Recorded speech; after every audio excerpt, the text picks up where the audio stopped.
এমন কিছু যা তোমরা জানতে না। এখানে চারটা। তো এর আগে আমরা জেনেছি এর মধ্যে চারটার মধ্যে তিনটা জিনিস আল্লাহ তাআলা নাজিল করেছেন। সেটা কি কি? কিতাব, হিকমত এবং এমন কিছু যা আমরা জানতাম না। তাহলে আমরা এখানেও পাচ্ছি যে এইগুলো আমাদেরকে শিক্ষা দেয়, আর এইগুলো শিক্ষা দেয় আল্লাহর ওহির মাধ্যমে। আল্লাহই এগুলো নাজিল করেছেন। এরপরে কথা হচ্ছে নাজিল করলেই কি মানতে হবে? নাজিল করেছেন যেহেতু আল্লাহ, সেটা আপনাকে মানতে হবে। এর দলিলটাও কোরআনেই আছে। সূরা আল ইমরান ৩ নম্বর সূরার ৩১ নম্বর আয়াত। এখানে আল্লাহ তাআলা বলছেন, বলো যদি তোমরা আল্লাহকে ভালোবাসো। এই বলো হচ্ছে রাসূল সাল্লাল্লাহু আলাইহি ওয়াসাল্লামকে বলতে বলেছেন, যদি তোমরা আল্লাহকে ভালোবাসো তাহলে আমার অনুসরণ করো। আল্লাহ তোমাদেরকে ভালোবাসবেন এবং তোমাদের পাপসমূহ ক্ষমা করে দিবেন। আর আল্লাহ অত্যন্ত ক্ষমাশীল, পরম দয়ালু। তো আমরা এখান থেকে জানলাম যে আল্লাহ তাআলা রাসূল সাল্লাল্লাহু আলাইহি ওয়াসাল্লামকে বলতে বলেছেন যেন মানুষ তাকে অনুসরণ করে। আবার আল্লাহ তাআলা মানুষকে টেস্ট করেছেন যে তারা রাসূলকে অনুসরণ করে কিনা। সেটা কিভাবে টেস্ট করেছেন? কিবলাকে অন্য একটা কিবলা নির্ধারণ করে। তার আগে যেটাকে কিবলা মনে করতো সেটাকে বাদ দিয়ে। আচ্ছা, এরপরে আমরা আরো একটা আয়াত পড়ি। সেটা হচ্ছে সূরা নাজম ৫৩ নম্বর সূরা ৩ নম্বর আয়াত। এখানে আল্লাহ তাআলা রাসূল সাল্লাল্লাহু আলাইহি ওয়াসাল্লামের ব্যাপারে বলছেন, আর সে মন গড়া কথা বলে না। রাসূল সাল্লাল্লাহু আলাইহি ওয়াসাল্লাম মন গড়া কথা বলেন না। আল্লাহ যেখানে সার্টিফিকেট দিয়ে দিচ্ছেন কোরআনে, সেখানে কোনো মূর্খ যদি বলে যে হাদিস ওহী না, তাহলে তাকে মূর্খ বলার জন্য নতুন করে কোনো কিছু প্রমাণ করতে হবে। যদি আপনারা কেউ মনে করেন, তাহলে আমি আবারও নতুন করে প্রমাণ করার চেষ্টা করব। কিন্তু এখানে একটা ছোট্ট কথা আছে। কথা হচ্ছে তাদের পক্ষের একটা দলিল আমাকে উপস্থাপন করতেই হবে। সেটা হচ্ছে সূরা আল কামার, এটা ৫৪ নম্বর সূরা ১৭ নম্বর আয়াত। আল্লাহ তাআলা বলছেন, আর আমি তো কুরআনকে সহজ করে দিয়েছি উপদেশ গ্রহণের জন্য, অতএব কোন উপদেশ গ্রহণকারী আছো কি? এটা হচ্ছে এই আয়াতটার আমি বাংলা অর্থ পড়লাম। তো আপনার কাছে মনে হচ্ছে, আচ্ছা এখানে যে বুঝ উপদেশ গ্রহণ করার জন্য, এটা তো সহজ। তো তাহলে আমার উপদেশ গ্রহণ করবো না কেন? কিন্তু এখানে ছোট্ট একটা কাহিনী হয়ে গেছে। কাহিনীটা হচ্ছে এখানে আরবিক শব্দ, এখানে শব্দটা ব্যবহার করেছে, যেই শব্দের অর্থ করা হয়েছে উপদেশ গ্রহণ। কোরআনকে সহজ করে দিয়েছি উপদেশ গ্রহণ করার জন্য, কিন্তু এখানে আরবিটা হচ্ছে লিল জিক্রি, জিক্র। জিক্র শব্দ থেকে লিল জিক্রি, লিল শব্দের অর্থ হচ্ছে জন্য, আর জিক্র হচ্ছে মনে রাখা, স্মরণ করা, এইগুলোর জন্য। তাহলে লিল জিক্রি শব্দের অর্থ হচ্ছে মনে রাখার জন্য। হাসিনুর এরপরে ভাই একটু এখানে ইন্টারাপ্ট করি। হাসিনুর ভাই জাস্ট একটু আসলে sure, কনফার্ম করার জন্য, তানভীর ভাই আপনার পেজ থেকে তো মনে হয় এখন আবার লাইভ ব্রডকাস্ট হচ্ছে, তাই না? হ্যাঁ, এখন আবার হচ্ছে। আচ্ছা ঠিক আছে, থ্যাংক ইউ। হ্যাঁ সরি হাসিনুর ভাই, ডিস্টার্ব করলাম, বলেন প্লিজ। Okay, sure. তো এখন দেখেন এখানে আল্লাহ তাআলা বলছেন লিল জিক্রি, মানে মনে রাখার জন্য সহজ করে দিয়েছি। আর কাদের জন্য সহজ করেছেন? এখানে আরবি শব্দ হচ্ছে মুদ্দাকিরিন। মুদ্দাকিরিন মানে হচ্ছে যারা মনে রাখতে চায়। তো এখন এই যে কোরআন যে মনে রাখার জন্য সহজ করে দিয়েছেন, এ বিষয়ে কোনো সন্দেহ নেই। যদি কোরআন মনে রাখা কঠিন হতো, তাহলে এই মুহূর্তে যে আমরা লাইভটা করছি, এই মুহূর্তে কয়েক লক্ষ কোরআনের হাফেজ এই পৃথিবীতে মজুদ আছে। পৃথিবীর অন্য কোন গ্রন্থ, ধর্মগ্রন্থ তো অনেক দূরের ব্যাপার, অন্য যে কোনো গ্রন্থ এই এতগুলো মানুষের অক্ষর বাই অক্ষর মুখস্থ রাখা নাই, আর সেটা সম্ভব নয়। তো এরপরে তারা আর একটা দলিল দেয়। সরি, এই দলিলটা হচ্ছে আমার, আর এই দলিলটা আমার দিয়ে দিই। সেটা হচ্ছে তারা যে দলিলটা দেয় যে কোরআন সহজ, এর জন্য আরেকটা দলিল দেয়, কিন্তু দলিলটা আমার পক্ষে চলে যায়। সেটা হচ্ছে সূরা মরিয়মের, অর্থাৎ হচ্ছে ১৯ নম্বর সূরা। এটা আপনি পাবেন ৯৭ নম্বর আয়াতে। সেখানে আল্লাহ তাআলা বলছেন, আর আমি তো তোমার ভাষায় কোরআনকে সহজ করে দিয়েছি, যাতে তুমি এর দ্বারা মুত্তাকিদের সুসংবাদ দিতে পারো এবং কলহপ্রিয় কওমকে এর দ্বারা সতর্ক করতে পারো। এখানে কোরআনকে কার ভাষায় নাযিল করা হয়েছে? রাসূলুল্লাহ সাল্লাল্লাহু আলাইহি ওয়াসাল্লামের ভাষায়। কেন তার ভাষায় নাযিল করেছে? যেন এটা দ্বারা মুত্তাকিদের সুসংবাদ দিতে পারে। আর এখানে একটা মজার বিষয়, সেটা হচ্ছে রাসূল সাল্লাল্লাহু আলাইহি ওয়াসাল্লামের উপরে দায়িত্ব ছিল না সমগ্র পৃথিবীবাসীর কাছে দাওয়াত পৌঁছে দেয়া। রাসূল সাল্লাল্লাহু আলাইহি ওয়াসাল্লামের উপরে যদি এই দায়িত্ব দেওয়া হতো, তাহলে এটা অনেক কঠিন হয়ে যেত। কিন্তু রাসূল সাল্লাল্লাহু আলাইহি ওয়াসাল্লামের উপরে দায়িত্ব ছিল তার আশেপাশের মানুষদের পৌঁছে দেয়া। আর এই আশেপাশের যেই ব্যক্তির কাছে এই দাওয়াতটা পৌঁছাবে, যেই ব্যক্তি এটা বিশ্বাস করবে, ঈমান আনবে, সেই ব্যক্তির উপরে আবার দায়িত্ব হবে তার যতটুকু সামর্থ্য আছে ততটুকু অনুযায়ী পৌঁছে দেয়া। তো যাই হোক, আমরা এবারে একটা বিষয়ে খেয়াল করি, সেটা হচ্ছে রাসূলুল্লাহ সাল্লাল্লাহু আলাইহি সাল্লাম এই কথাটা কিন্তু বলেছেন। এই হাদিস একটা আছে যে রাসূল সাল্লাল্লাহু আলাইহি ওয়াসাল্লামের কাছে শুধুমাত্র কুরআনই নাজিল হয়নি, এর অনুরূপ কিছু নাজিল হয়েছে। এইটা অবশ্যই যারা হাদিস অস্বীকার করে তাদের এতক্ষণে যুক্তি খণ্ডন করেছি। এরপরে ইনশাআল্লাহ তাদের আরো ২ টা অভিযোগ আছে হাদিস সম্পর্কে, সেগুলো নিয়ে যুক্তি খণ্ডন করব সময় পেলে। তো এটা বলি, এটা হচ্ছে আল-মিকদাম ইবনু মাদি কারিব রাহমাতুল্লাহ থেকে বর্ণিত। রাসূলুল্লাহ সাল্লাল্লাহু আলাইহি সাল্লাম বলেছেন, জেনে রেখো আমাকে কিতাব এবং তার সঙ্গে অনুরূপ কিছু দেয়া হয়েছে। এখানে খেয়াল করেন, এখানে কি বলেছে? কিতাব এবং তার সঙ্গে অনুরূপ কিছু। অনুরূপ কিছু বলতে আমরা কি বুঝি? যদি কেউ একটু ইন্টারঅ্যাক্ট করতেন, সাইদ ভাই অথবা এরশাদ ভাই অথবা তানভীর ভাই। তানভীর ভাই, অনুরূপ কিছু, তানভীর ভাই কিছু বলবেন এই ব্যাপারে হাসানুর ভাইয়ের কোশ্চেনে? আচ্ছা, আমরা তানভীর ভাইকে পাচ্ছি না। এরশাদ ভাই বলবেন অনুরূপ কিছু বলতে আমরা কি বুঝি? আসসালামু আলাইকুম। অনুরূপ বলতে মানে মানে এটার অল্টারনেট বা কাছাকাছি কিছু। মানে খুবই কাছাকাছি, শুধু কাছাকাছি না, হুম, খুবই কাছাকাছি। খুবই কাছাকাছি ওকে, আর কি। হুম, মানে আচ্ছা। সিমিলার তো বলতে পারি আর আমরা, কি আমরা। হ্যাঁ সিমিলার আর কি, হ্যাঁ, বাট সিমিলার মানে বক্তব্য একই, হয়তো হয়তো এটা ভাবটা হয়তো ডিফারেন্ট। এনিওয়ে বলেন আপনি।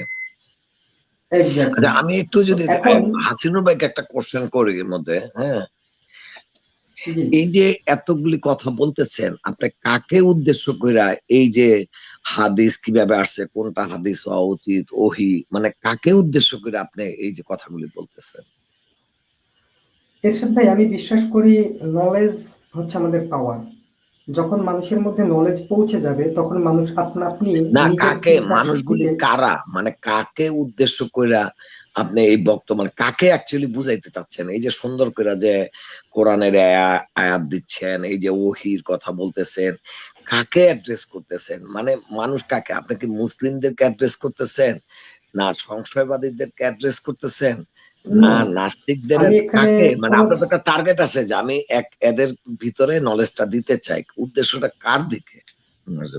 আচ্ছা, আমার এখানে উদ্দেশ্য হচ্ছে যারা শিক্ষা গ্রহণ করতে চায়, যারা জানতে চায় তাদের দিকে, যারা গোঁড়ামি করতে চায় তাদের দিকে না। বলেন আপনি। আচ্ছা, আচ্ছা, তো এবারে আমি আপনাদের হাদিসটা পড়ে শেষ করি যে, এরপরে রাসূলুল্লাহ বলেছেন যে, জেনে রেখো এমন এক সময় আসবে যখন কোনো প্রাচুর্যবান লোক তার আসনে বসে বলবে, তোমরা শুধু এ কুরআনকেই গ্রহণ করো, তাতে যা হালাল পাবে তা হালাল এবং যা হারাম পাবে তা হারাম মেনে নিবে। নবী সাল্লাল্লাহু আলাইহি সাল্লাম বলেন, জেনে রেখো গৃহপালিত গাধা তোমাদের জন্য হালাল নয় এবং চেতন দাঁত বিশিষ্ট হিংস্র পশুও নয়। অনুরূপ সন্ধিবদ্ধ অমুসলিম গোত্রের হারানো বস্তু তোমাদের জন্য হালাল নয়, অবশ্য যদি সে এর মুখাপেক্ষী না হয়। আর যখন কোনো লোক কোনো সম্প্রদায়ের নিকট আগন্তুক হিসেবে পৌঁছে তখন তাদের উচিত তার মেহমানদারি করা। যদি তারা তা না করে তাহলে তাদেরকে কষ্ট দিয়ে হলেও তার মেহমানদারির পরিমাণ জিনিস আদায় করার অধিকার তার আছে। এরশাদ ভাই, যদি হাদিসের এই পার্টটা নিয়ে আপনি কিছু বলতেন। আমি আবারও পড়ছি। আর যখন কোনো লোক কোনো সম্প্রদায়ের নিকট হ্যাঁ আগন্তুক আমি মানে পড়ছি, মুসাফির হিসাবে হ্যাঁ পৌঁছে পড়ছি, আমি এই তখন হাদিসটা তাদের, আমার জানা আছে। হ্যাঁ, তো হুম। আপনি এইটুকু পার্ট নিয়ে কিছু বলতে চান? আমি না আমি এই পার্ট মনে নিয়ে হয় যে বলতে চাই না, আমি এই পার্ট নিয়ে বলতে চাই না, আমি অন্য পার্ট নিয়ে বলতে চাই। আপনি আপনার বক্তব্য শেষ করার পরে তখন আমি বলবো। জি, এরশাদ বলেন ভাই, আমি আপনি। আপনাকে এবারে আমার বক্তব্যটা শেষ করি। আমরা কোরআন থেকে এরকম আরো বেশ কিছু দলিল আমি দিতে পারি যে এইখানে কোরআনের আয়াতের স্পষ্ট ইন্ডিকেট আছে যে এখানে রাসূল সাল্লাল্লাহু আলাইহি ওয়াসাল্লামের কাছে বিভিন্ন বিষয় ওহীর মাধ্যমে জানানো হয়েছে। এখন যদি কোনো ব্যক্তি তারপরেও অস্বীকার করে, ওই হাদিস ওহীর মাধ্যমে আসছে, যদি এই কথা যদি কোনো ব্যক্তি অস্বীকার করে তাহলে ওই ব্যক্তি নিশ্চিতভাবে কোরআন অমান্যকারী এবং ওই ব্যক্তিকে কাফের বলার জন্য আমাকে নতুন করে কোনো মুফতির কাছে গিয়ে ফতোয়া নিতে হবে না। ওই ব্যক্তির জন্য আমাদের আহলে কোরআনদের জন্য যে ফতোয়াটা দেয়া আছে মুফতিদের মাধ্যমে, সেই ফতোয়াটাই যথেষ্ট তাদেরকে কাফের বলার জন্য। তো ঠিক আছে এরশাদ ভাই, আপনি এখন যদি অন্য বিষয়ে চলে যান, আমি তার আগে একটা কথা বলে নিই যে আমি আপনাদেরকে, যারা জানতে চান তাদেরকে উদ্দেশ্য করে বলছি, আমি হাদিসের একদম রাসূল সাল্লাল্লাহু আলাইহি ওয়াসাল্লাম থেকে আমাদের এই পর্যায়ে আমি যে আজকে হাদিস নিয়ে কথা বলছি, এই পর্যায়ে হাদিস কিভাবে আসলো, কারা আনলো, তাদের পরিচয় সহ সবকিছু আমি আপনাদের সামনে উপস্থাপন করব। হয়তো এখন সবাই এই তথ্যগুলো গ্রহণ করতে পারবেন না, আমার একটু সময় লাগবে প্রেজেন্ট করতে, কিন্তু ইনশাআল্লাহ আমি আপনাদেরকে এইগুলো যখন প্রেজেন্ট করা শেষ হবে তখন আপনারা মেনে নিতে বাধ্য হবেন পৃথিবীতে কোনো রাষ্ট্রের ইতিহাস এতটা নিখুঁতভাবে প্রিজার্ভ করা সম্ভব না। ঠিক আছে, আচ্ছা এরশাদ ভাই হাসানুর আপনি ভাই, এখন অনেক যেটা বলতে চান। হ্যাঁ, অনেক ধন্যবাদ আপনার সুন্দর বক্তব্যের জন্য এবং আমাদের সাথে যুক্ত হওয়ার জন্য। আমি এখন এরশাদ ভাইয়ের কাছে যাচ্ছি। এরশাদ ভাই, আসসালামু আলাইকুম, আশা করি ভালো আছেন। ওয়ালাইকুম সালাম। তানভীর ভাই, হাসিনুর ভাই খুব সুন্দর বলছেন, এবং আমি কিছু কথা বলতে চাই এবং ইন্টারঅ্যাক্টিভ ওয়েতে তানভীর ভাই এবং হাসিনুর ভাইয়ের কাছ থেকে। এবং আমি যখন যেটা প্রশ্ন করব, যদি ওনারা যদি একটু করে উত্তর দেন। জি, প্রথম কথা হলো, আমি শুরুটা এইভাবে দিব, আমি যদি একটা বাংলার ইউনিভার্সিটির বাংলার স্টুডেন্ট থাকি আর আমি যদি ফিজিক্সের টিচারকে কোশ্চেন করি, ফিজিক্সের টিচার বুঝবে যে আমাকে কোশ্চেন করতেছে, আমি কতটুকু টিচার, না ভালো টিচার না খারাপ টিচার, আমার সেই ভুলগুলি ধরার জন্যই এই বাংলার ছাত্র আমাকে কোশ্চেন করতেছে। তো আমাকে জেপারাইজ করার জন্য কোশ্চেন করতেছে, কারণ সে ছাত্র হলো বাংলা, সে এখানে এখানে আমাকে কোশ্চেন করতেছে কেন ফিজিক্সের। তো আলটিমেটলি ফিজিক্সের টিচার যদি সঠিক উত্তর দেয়, ওইখানে আমার ইন্টারেস্ট না, আমার ইন্টারেস্ট হলো আমার কোশ্চেন গুলি এমন হবে টিচার যেন দিতে না পারে, তাইলে আমি সবাইকে প্রমাণ করব যে এই টিচার অর্থহীন, এই ডিপার্টমেন্টে থাকার দরকার নাই। এইটাই হলো গিয়া বাংলার ছাত্রের মনোবাসনা, এটাই তার ভীষণ। এখন এই যে এই জন্যই আমি প্রশ্নটা করছি যে হাসিনুর ভাই যে এত কিছু যে বুঝাচ্ছে, কাদেরকে বুঝাচ্ছে, কারা জানতে চাচ্ছে, তারা কি তারা কি কোরআনকে বিশ্বাস করে, তারা কি কোরআনকে প্র্যাকটিস করে? তো যেই মানুষ কোরআনকে প্র্যাকটিস করে না, কোরআনের বিরুদ্ধে লাগে, তারাই কোরআন নিয়ে প্রশ্ন করতেছে, এবং তাদের প্রশ্নের উত্তরই হাসিনুর ভাই, তানভীর ভাই এবং আমরা সবাই দেওয়ার চেষ্টা করতেছি। এবং তারা যে কি বিশ্বাস করে সেটা আমরা গতকালের লাইভে যখন নাকি সেই খগেন আমাদের লাইভে আসছে, আমি যখন জিজ্ঞাসা করছি যে আমরা তো আমাদের ইসলামের মতবাদকে প্রচার করি, তোমরাও তো একটা, আমরা একটা দল আছে নাস্তিক্য দল, নাস্তিক্যবাদ, এই যে করতেছো, তোমাদের মতবাদটা কি? 3 মিনিট সে চুপ করেছিল, কোনো উত্তর দিতে পারে নাই। আমার কাছে ব্যাপারটা এরকম দাঁড়াইছে যে একটা বিশাল জনগোষ্ঠীরে 2টা রাস্তা আছে, এক দল যেগুলা খগেন টাইপের মানুষকে বলতেছে তোমরা এই রাস্তায় আসো, এই রাস্তায় তোমাদেরকে নিয়ে যাব, এবং এই যে এই রাস্তার গুলিতে নিয়ে যাচ্ছে এই মানুষগুলির সামনে লোকগুলি দেখতেছে একটা বিশাল বড় একটা গর্ত, এবং এই গর্তের মধ্যে কোনো পুল নাই, ব্রিজ নাই, এবং এরা বলতেছে যে ভাই সামনে তো ভাই গর্ত, ব্রিজ নাই, তো যাব কিভাবে? এবং তারা কোনো উত্তর দিতেছে না, খালি বলতেছে আসেন আসেন আসেন। আরে আসেন আসেন, সামনে তো ভাই কোনো গর্ত, তো ব্রিজ কই? এরা উত্তর দিচ্ছে না ব্রিজের ব্যাপারে, খালি বলতেছে খালি আসতে থাকেন আসতে থাকেন। তো এইটাই আমার অনুভূত হইলো ওদের কথা শুনে, যে ওরা আসছে আমাদের এখানে, ওদের মতবাদ নিয়ে আসবে, ওরা একটা মতবাদ বলতে পারলো না, খালি বলে আপনারা যে রাস্তায় আছেন রাস্তা ছাড়েন, আমার রাস্তায় আসেন, তো আপনার রাস্তা আমি যাবো কই, রাস্তা কোন দিকে, সেইটা তারা বলতে পারলো না। আজকে এখন একটা কথা বলেন, আজকে সারা বিশ্বে আজকে মুসলিম কোন দেশ, কোন ওয়ার্ল্ড ডিকটেট করতেছে না, তারা মার খাচ্ছে মার খাচ্ছে। তাহলে যেই মুসলমান কোন ডিকটেট করতেছে না, কোন নেতৃত্ব দিচ্ছে না, ওয়ার্ল্ডের কোন জায়গায় ভূমিকা রাখতে পারতেছে না, একটা একটা মানে একেবারে নিরীহ, আপনি বলতে পারেন যে নাথিং মুভমেন্ট, তাইলে এই যার মুভমেন্ট নাই, কিছু না, একটা নিরীহ জাতিতে পরিণত হয়েছে, তারে কেন এর এখনো কেন তাদের বিরুদ্ধে লাগছে, এটা কারণটা কি? তাহলে যারা ডিকটেট করতেছে, যারা কর্তৃত্ব করতেছে ওয়ার্ল্ডের, তাদের অবস্থাটা কি তাদের দেশের? তাদের সোশ্যাল স্ট্রাকচারটা কি আমরা যদি খুব ভালো করে দেখি, তারা 3 থেকে 4টা জিনিস চায়।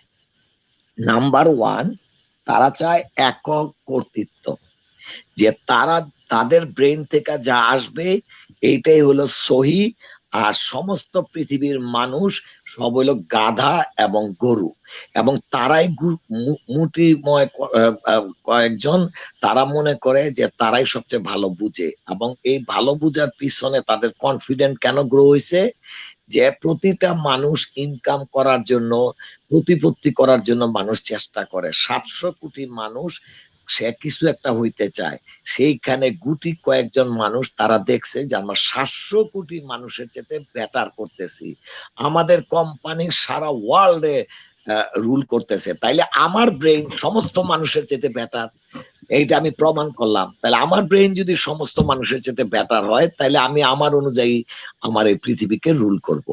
তো তাইলে প্রথমে চায় তারা কর্তৃত্ব, দ্বিতীয় কি চায়, নারীদেরকে চায় ব্যভিচার করার জন্য, এইটার স্বাধীনতা চায়।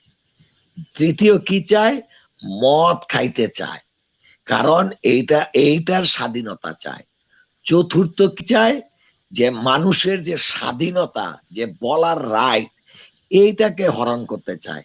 কারণ এটাকে হরণ করলে তাদের মধ্যে যদি, সেই বিশ্ব নেতৃবৃন্দের মধ্যে যদি কোনো ভুল ত্রুটি হয়, তাহলে কেউ যেন আওয়াজ তুলতে না পারে, সেই মুখ যেন বন্ধ করে দিতে পারে। তো যার জন্য মানুষের স্বাধীনতাটা চায়।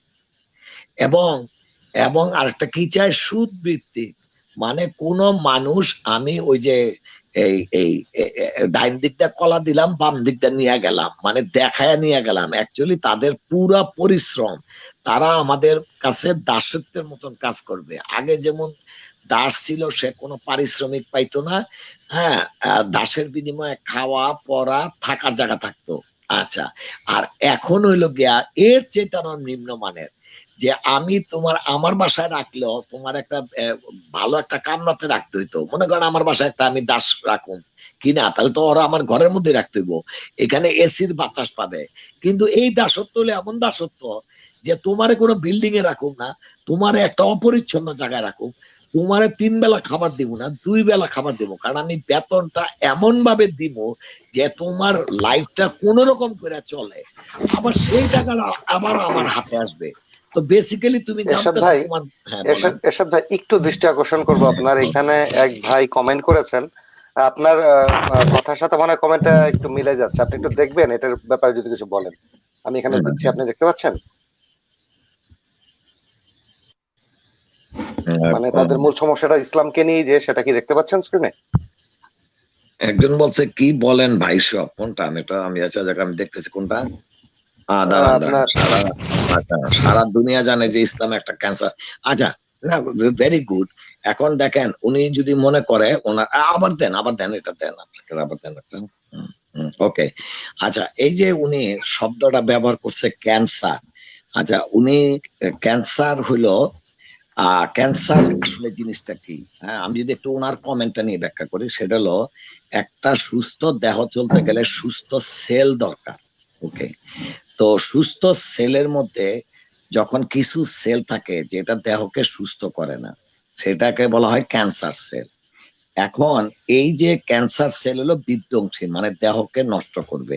তাইলে এই ভদ্রলোক ইজিলি ঢুকে সে বলতে পারে যে আজকা আমেরিকাতে, আজকা ইন্ডিয়াতে, ওইখানে তো আর মুসলমানের তো রুল নাই, তাইলে এই যে গরু নিয়া, এই যে মানুষকে যেভাবে মারতাছে, এই যে কাশ্মীরে যেভাবে মাইরা মাইরা ট্রেনে ফালাইতেছে, আমেরিকাতে যা হচ্ছে, সারা বিশ্বে যে হচ্ছে, এখানে কিন্তু ক্যান্সার সেল কিন্তু কর্তৃত্ব করতেছে না। তাহলে ক্যান্সারটা কারা? ক্যান্সার হলে এমন একটা সেল যে সবচেয়ে ক্ষমতাবান, তার আশেপাশে কোনো ভালো সেল আসলে ধ্বংস করে ফেলায়। তাহলে আমাকে বলেন যে আজকে আমেরিকাতে, সারা বিশ্বে কোথাও কিন্তু মুসলিম কর্তৃত্ব করতেছে না, তাহলে যারা কর্তৃত্ব করতেছে তারা কি কাজ করতেছে? তাহলে ক্যান্সার সেলটা কারা? আপনি যদি এই নজরুল যদি যুক্ত হইয়া যদি প্রশ্ন করতো। আর দ্বিতীয় কথাটা হইলো যে দেখেন, মানুষ, আপনারা কালকেই দেখছেন যে এরা যে কথাবার্তা যে বলে, এরা কিছুই জানে না। এবং সবচেয়ে বড় কথা হলো, নজরুল ভাই, আমি যে কথাগুলি বলছি, দেখেন, আমার কথাগুলি যদি আপনি ভালো করে শুনেন, যে এইখানে আমি যুক্তিহীন কোনো কথা কি বলছি? আমরা আজকে মুসলমানরা কি কোনো দেশ রুল করতেছি? আজকে আজকে দেখেন যতগুলি পয়েন্ট বলছি যে যেটা আজকে পশ্চিমা দেশেরা চায়, আপনারা চান, সেইটার বাধা স্বরূপ কিন্তু মুসলমান। সে কোরআন বলতেছে যে যে তোমরা মেয়েদেরকে রাস্তায় নামাইও না। আপনি বলেন তো নজরুল ভাই, আমি জানি না আপনি বিবাহিত কিনা বা কি কিনা। আপনি যদি বিবাহিত হন, আপনি কি চাবেন যে আপনার বউটাকে 10 জনে ভোগ করুক? আচ্ছা, যদি এটা আপনি চান, তাহলে নিজেকে প্রশ্ন হয় না যে আপনার মানসিক কোনো সমস্যা আছে? আর যদি মানসিক সমস্যা যে আছে এটা যদি ধরতে না পারেন, তাহলে ভয় লাগে না যে একটা খারাপ জিনিস সেটাই আমি ধরতে পারতাছি না, আমার ব্রেন এরকম ওয়াশ হইলো? আপনার একটা মেয়ে বাচ্চা আছে আমেরিকাতে, সেদিন দেখলাম একটা মেয়ে পর্ণ নায়িকা হইছে, সে সাক্ষাৎকার দিছে। আমি যখন 5th গ্রেডে পড়ি তখন থেকেই আমার শখ আমি পর্ণতে হব, এবং সে বলতেছে এইটা ছাড়া আমার মাথায় কোনো কিছুই চিন্তা ঢুকতেছে না। একটা 5th গ্রেডের, আপনি কল্পনা করেন তো, আপনার মেয়ে ক্লাস 5-এ পড়ে, তার জীবনের চাওয়া হইলো সে পর্ণতে ঢুকবে। এবং আরো ইন্টারেস্টিং, এই প্রতিবেদনটা যেখানে দিছে সেখানে একটা মুসলিম বাবা লেখছে যে আমার খুব দুঃখ হয় সেই মেয়েটার জন্য যে ক্লাস 5-এর থেকে ও চিন্তা করতেছে সে পর্নো অ্যাক্ট্রেস হবে। আল্লাহর কাছে হাজার শুকুর যে আমার মেয়ে কলেজ পাশ করছে। মানে আমেরিকার কলেজ মানে হলো হাই স্কুল, মানে 12th গ্রেড, বাংলাদেশের ইন্টারমিডিয়েট। আমার মেয়ে ডাক্তার হইতে চায়। আপনি জানেন এই কথাটার সাথে কমেন্ট গুলি কি করছে? কয় কি আপনি আপনি পর্ণ দেখেন না, আপনি মেয়ের রাইটটাকে কেমনে আটকাইতেছেন? অনেক পর্ণ অ্যাক্টর আছে, তারাও মাস্টার ডিগ্রি পাস। আপনি জানেন এগুলা ছিল ওই লোকটার বিরুদ্ধে কমেন্ট। আপনি কি বুঝতেছেন কিছু? যে এক মানুষ কমেন্ট করতেছে যে মেয়েটা 5-এ পড়ার থেকে সে পর্ণ হইতে চায়, তার পক্ষে সাপোর্ট দিচ্ছে। আর যেই বাবাটা বলতেছে যে আমার মেয়ে ডাক্তার হবে, আমার মেয়ে বলতেছে, তাকে নিরুৎসাহিত করতেছে। আপনি কি বুঝতেছেন ক্যান্সার আপনি কাকে বলতেছেন? আপনি এরশাদ যদি ভাই আপনি মিনিমাম হ্যাঁ, থাকে, আপনি প্লিজ আপনি ওই একটু আইসা বলেন তাইলে, কারণ মুসলমানদের সাহস আছে, মুসলমান যে কোনো জায়গায় আইসা কথা বলতে পারে। আপনার যদি সাহস থাকে তাহলে আসেন, আর হ্যাঁ, যদি উনি যুক্ত ইঁদুরের হয়েছেন মতো এরশাদ ভাই। চুপায় চাপায় আমি তো থাকেন। আমরা তাহলে শুনি একটু ওনার কথা। হ্যাঁ এমডি ভাই, হ্যাঁ, বলেন আপনি। কোথায় আমি এসতে লাইনি? হ্যালো। এমডি ভাই আপনার কথাটা ঠিক ক্লিয়ার হচ্ছে না, একটু কথা বলেন, আমি শুনি।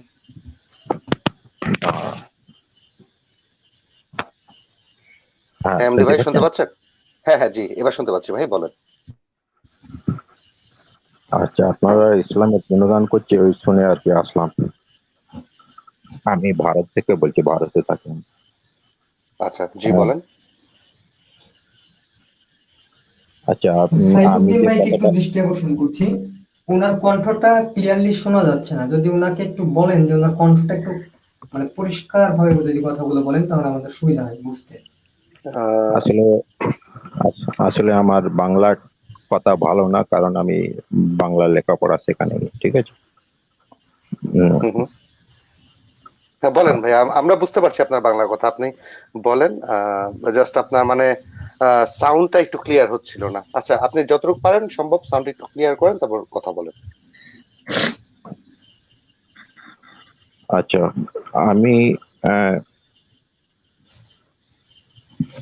আমি কিন্তু মুসলমান, ঠিক আছে।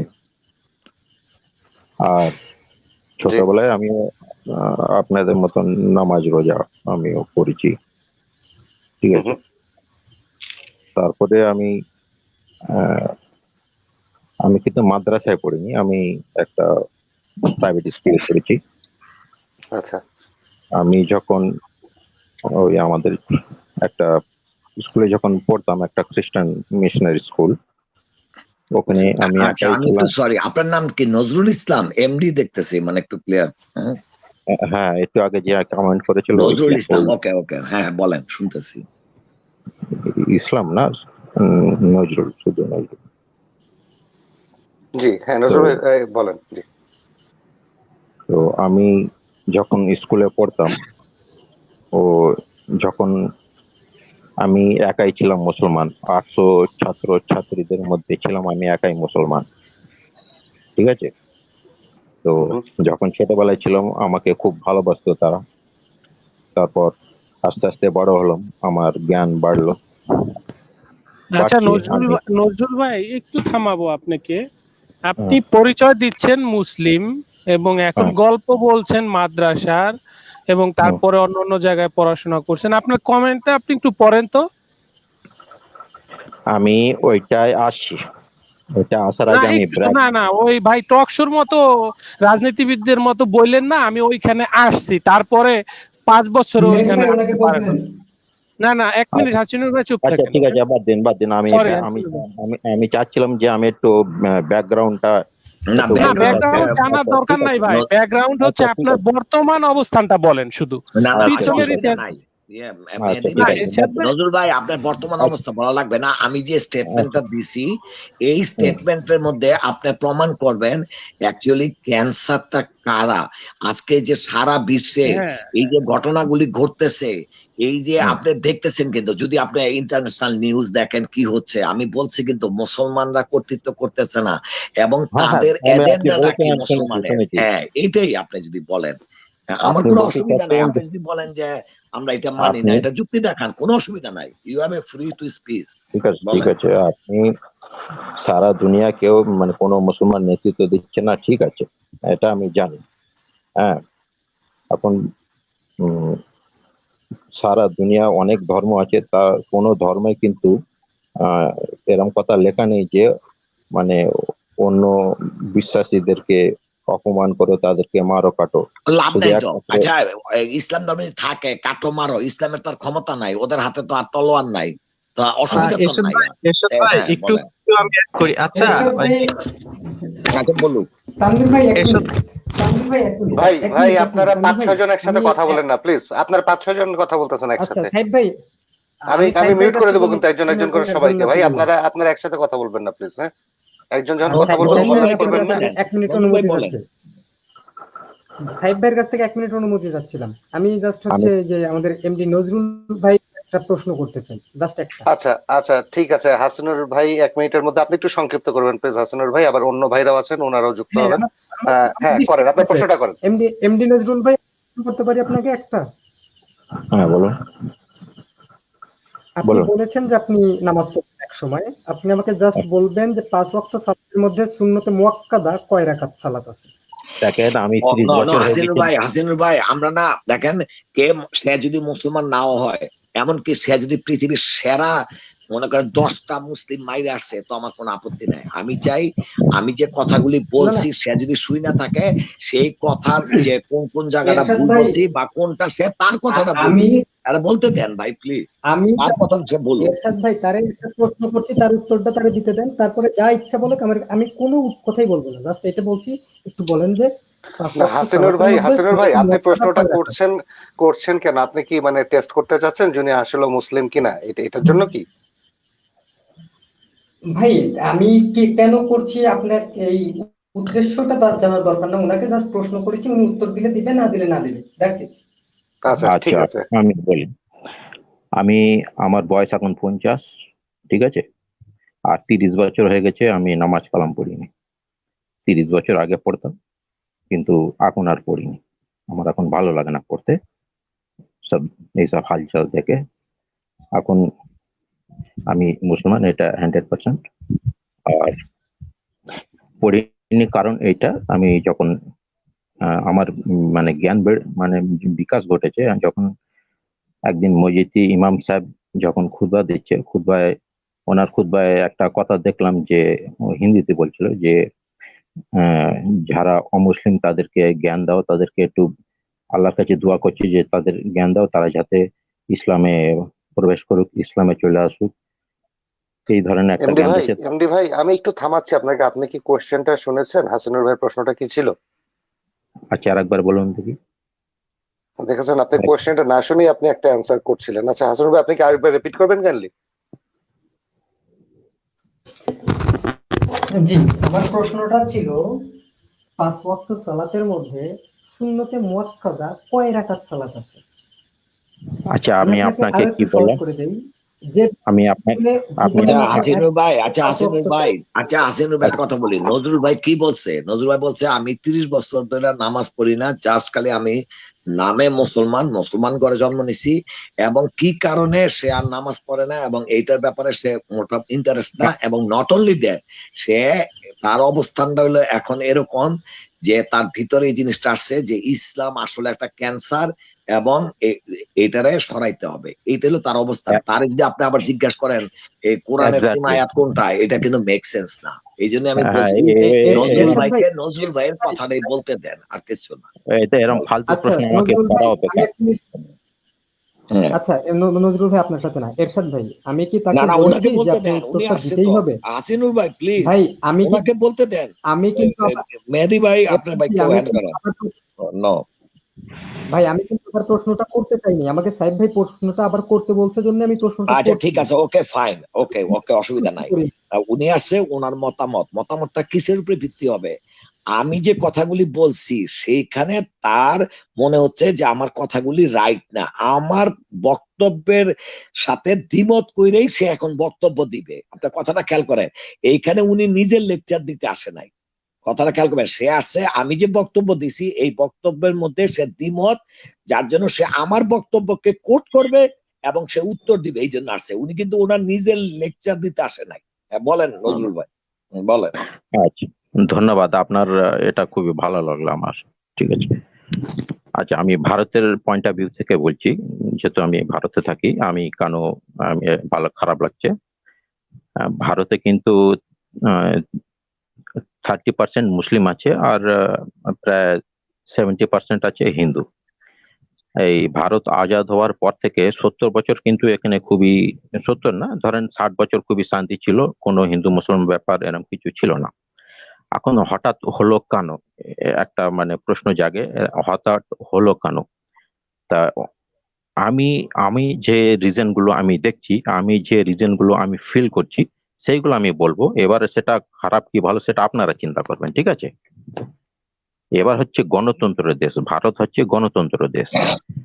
গণতন্ত্র দেশ, গণতন্ত্র মানে কি আছে, আপনারও অধিকার আছে আমারও অধিকার আছে। আপনারও যেরকম নামাজ পড়ার অধিকার থাকবে, একটা হিন্দুরও পুজো করার অধিকার থাকবে। আপনার যেরকম অধিকার টোটালি সেম টু সেম। এবার আপনি আপনার অধিকারটা যখন ব্যবহার করবেন, তখন আপনি খেয়াল রাখবেন যে আপনার এই অধিকারটা যখন ব্যবহার করতে গিয়ে দেখা যায় আরেকজনের অসুবিধা হচ্ছে, তখন আপনাকে খেয়াল রাখতে হবে যে আরেকজনের যাতে অসুবিধা না হয়।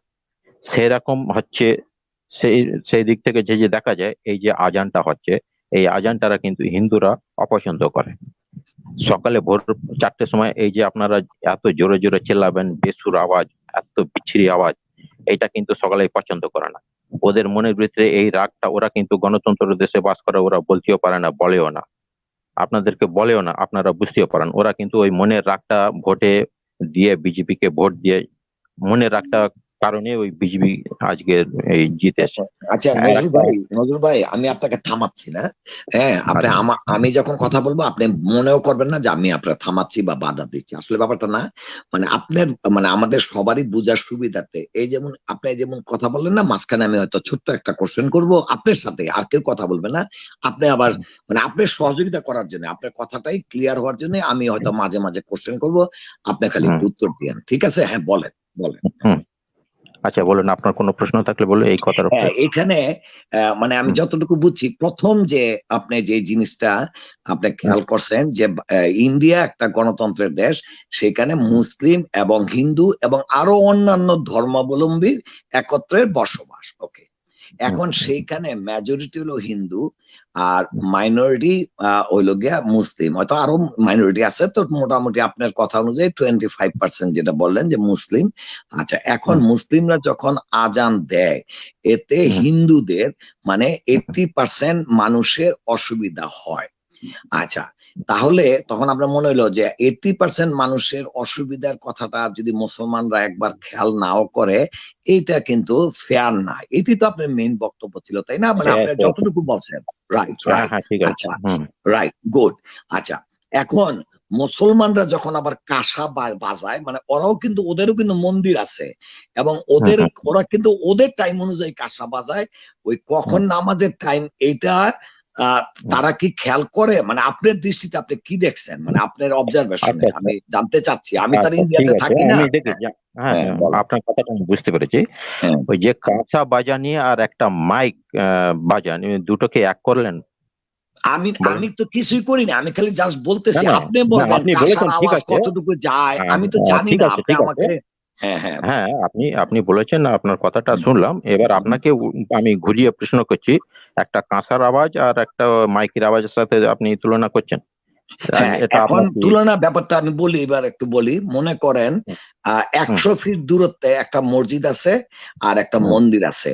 তাইলে হুম মন্দিরে যদি কাঁসা বাজায়, তাইলে হুম মসজিদে যারা থাকবে তাদের কাছে সেই কাঁসার আওয়াজটা আসতে পারে, এক।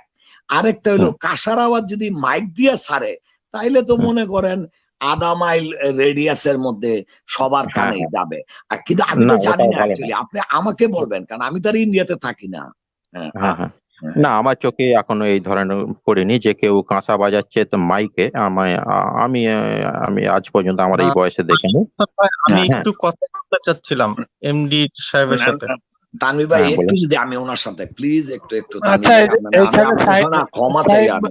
হ্যাঁ একটু সাইন তানভীর ভাই ভাই। আছে মডারেটর, যদি হুম। সময় দেয় অবশ্যই দিবে, ঠিক আছে? হ্যাঁ, আমি একটু, কারণ এই জিনিসটা ক্লিয়ার করি তারপরে। আচ্ছা, এখন তাহলে ধইরা নিলাম, মানে আপনার কথা অনুযায়ী এখানে কিন্তু আপনার কথাটাকে কিন্তু আমি, কারণ আমি যেহেতু ইন্ডিয়াতে থাকি না, আপনার হুম এক্সপিরিয়েন্সটা আমি নাই, আপনি যা বলবেন সেটাই কিন্তু আমি নিচ্ছি।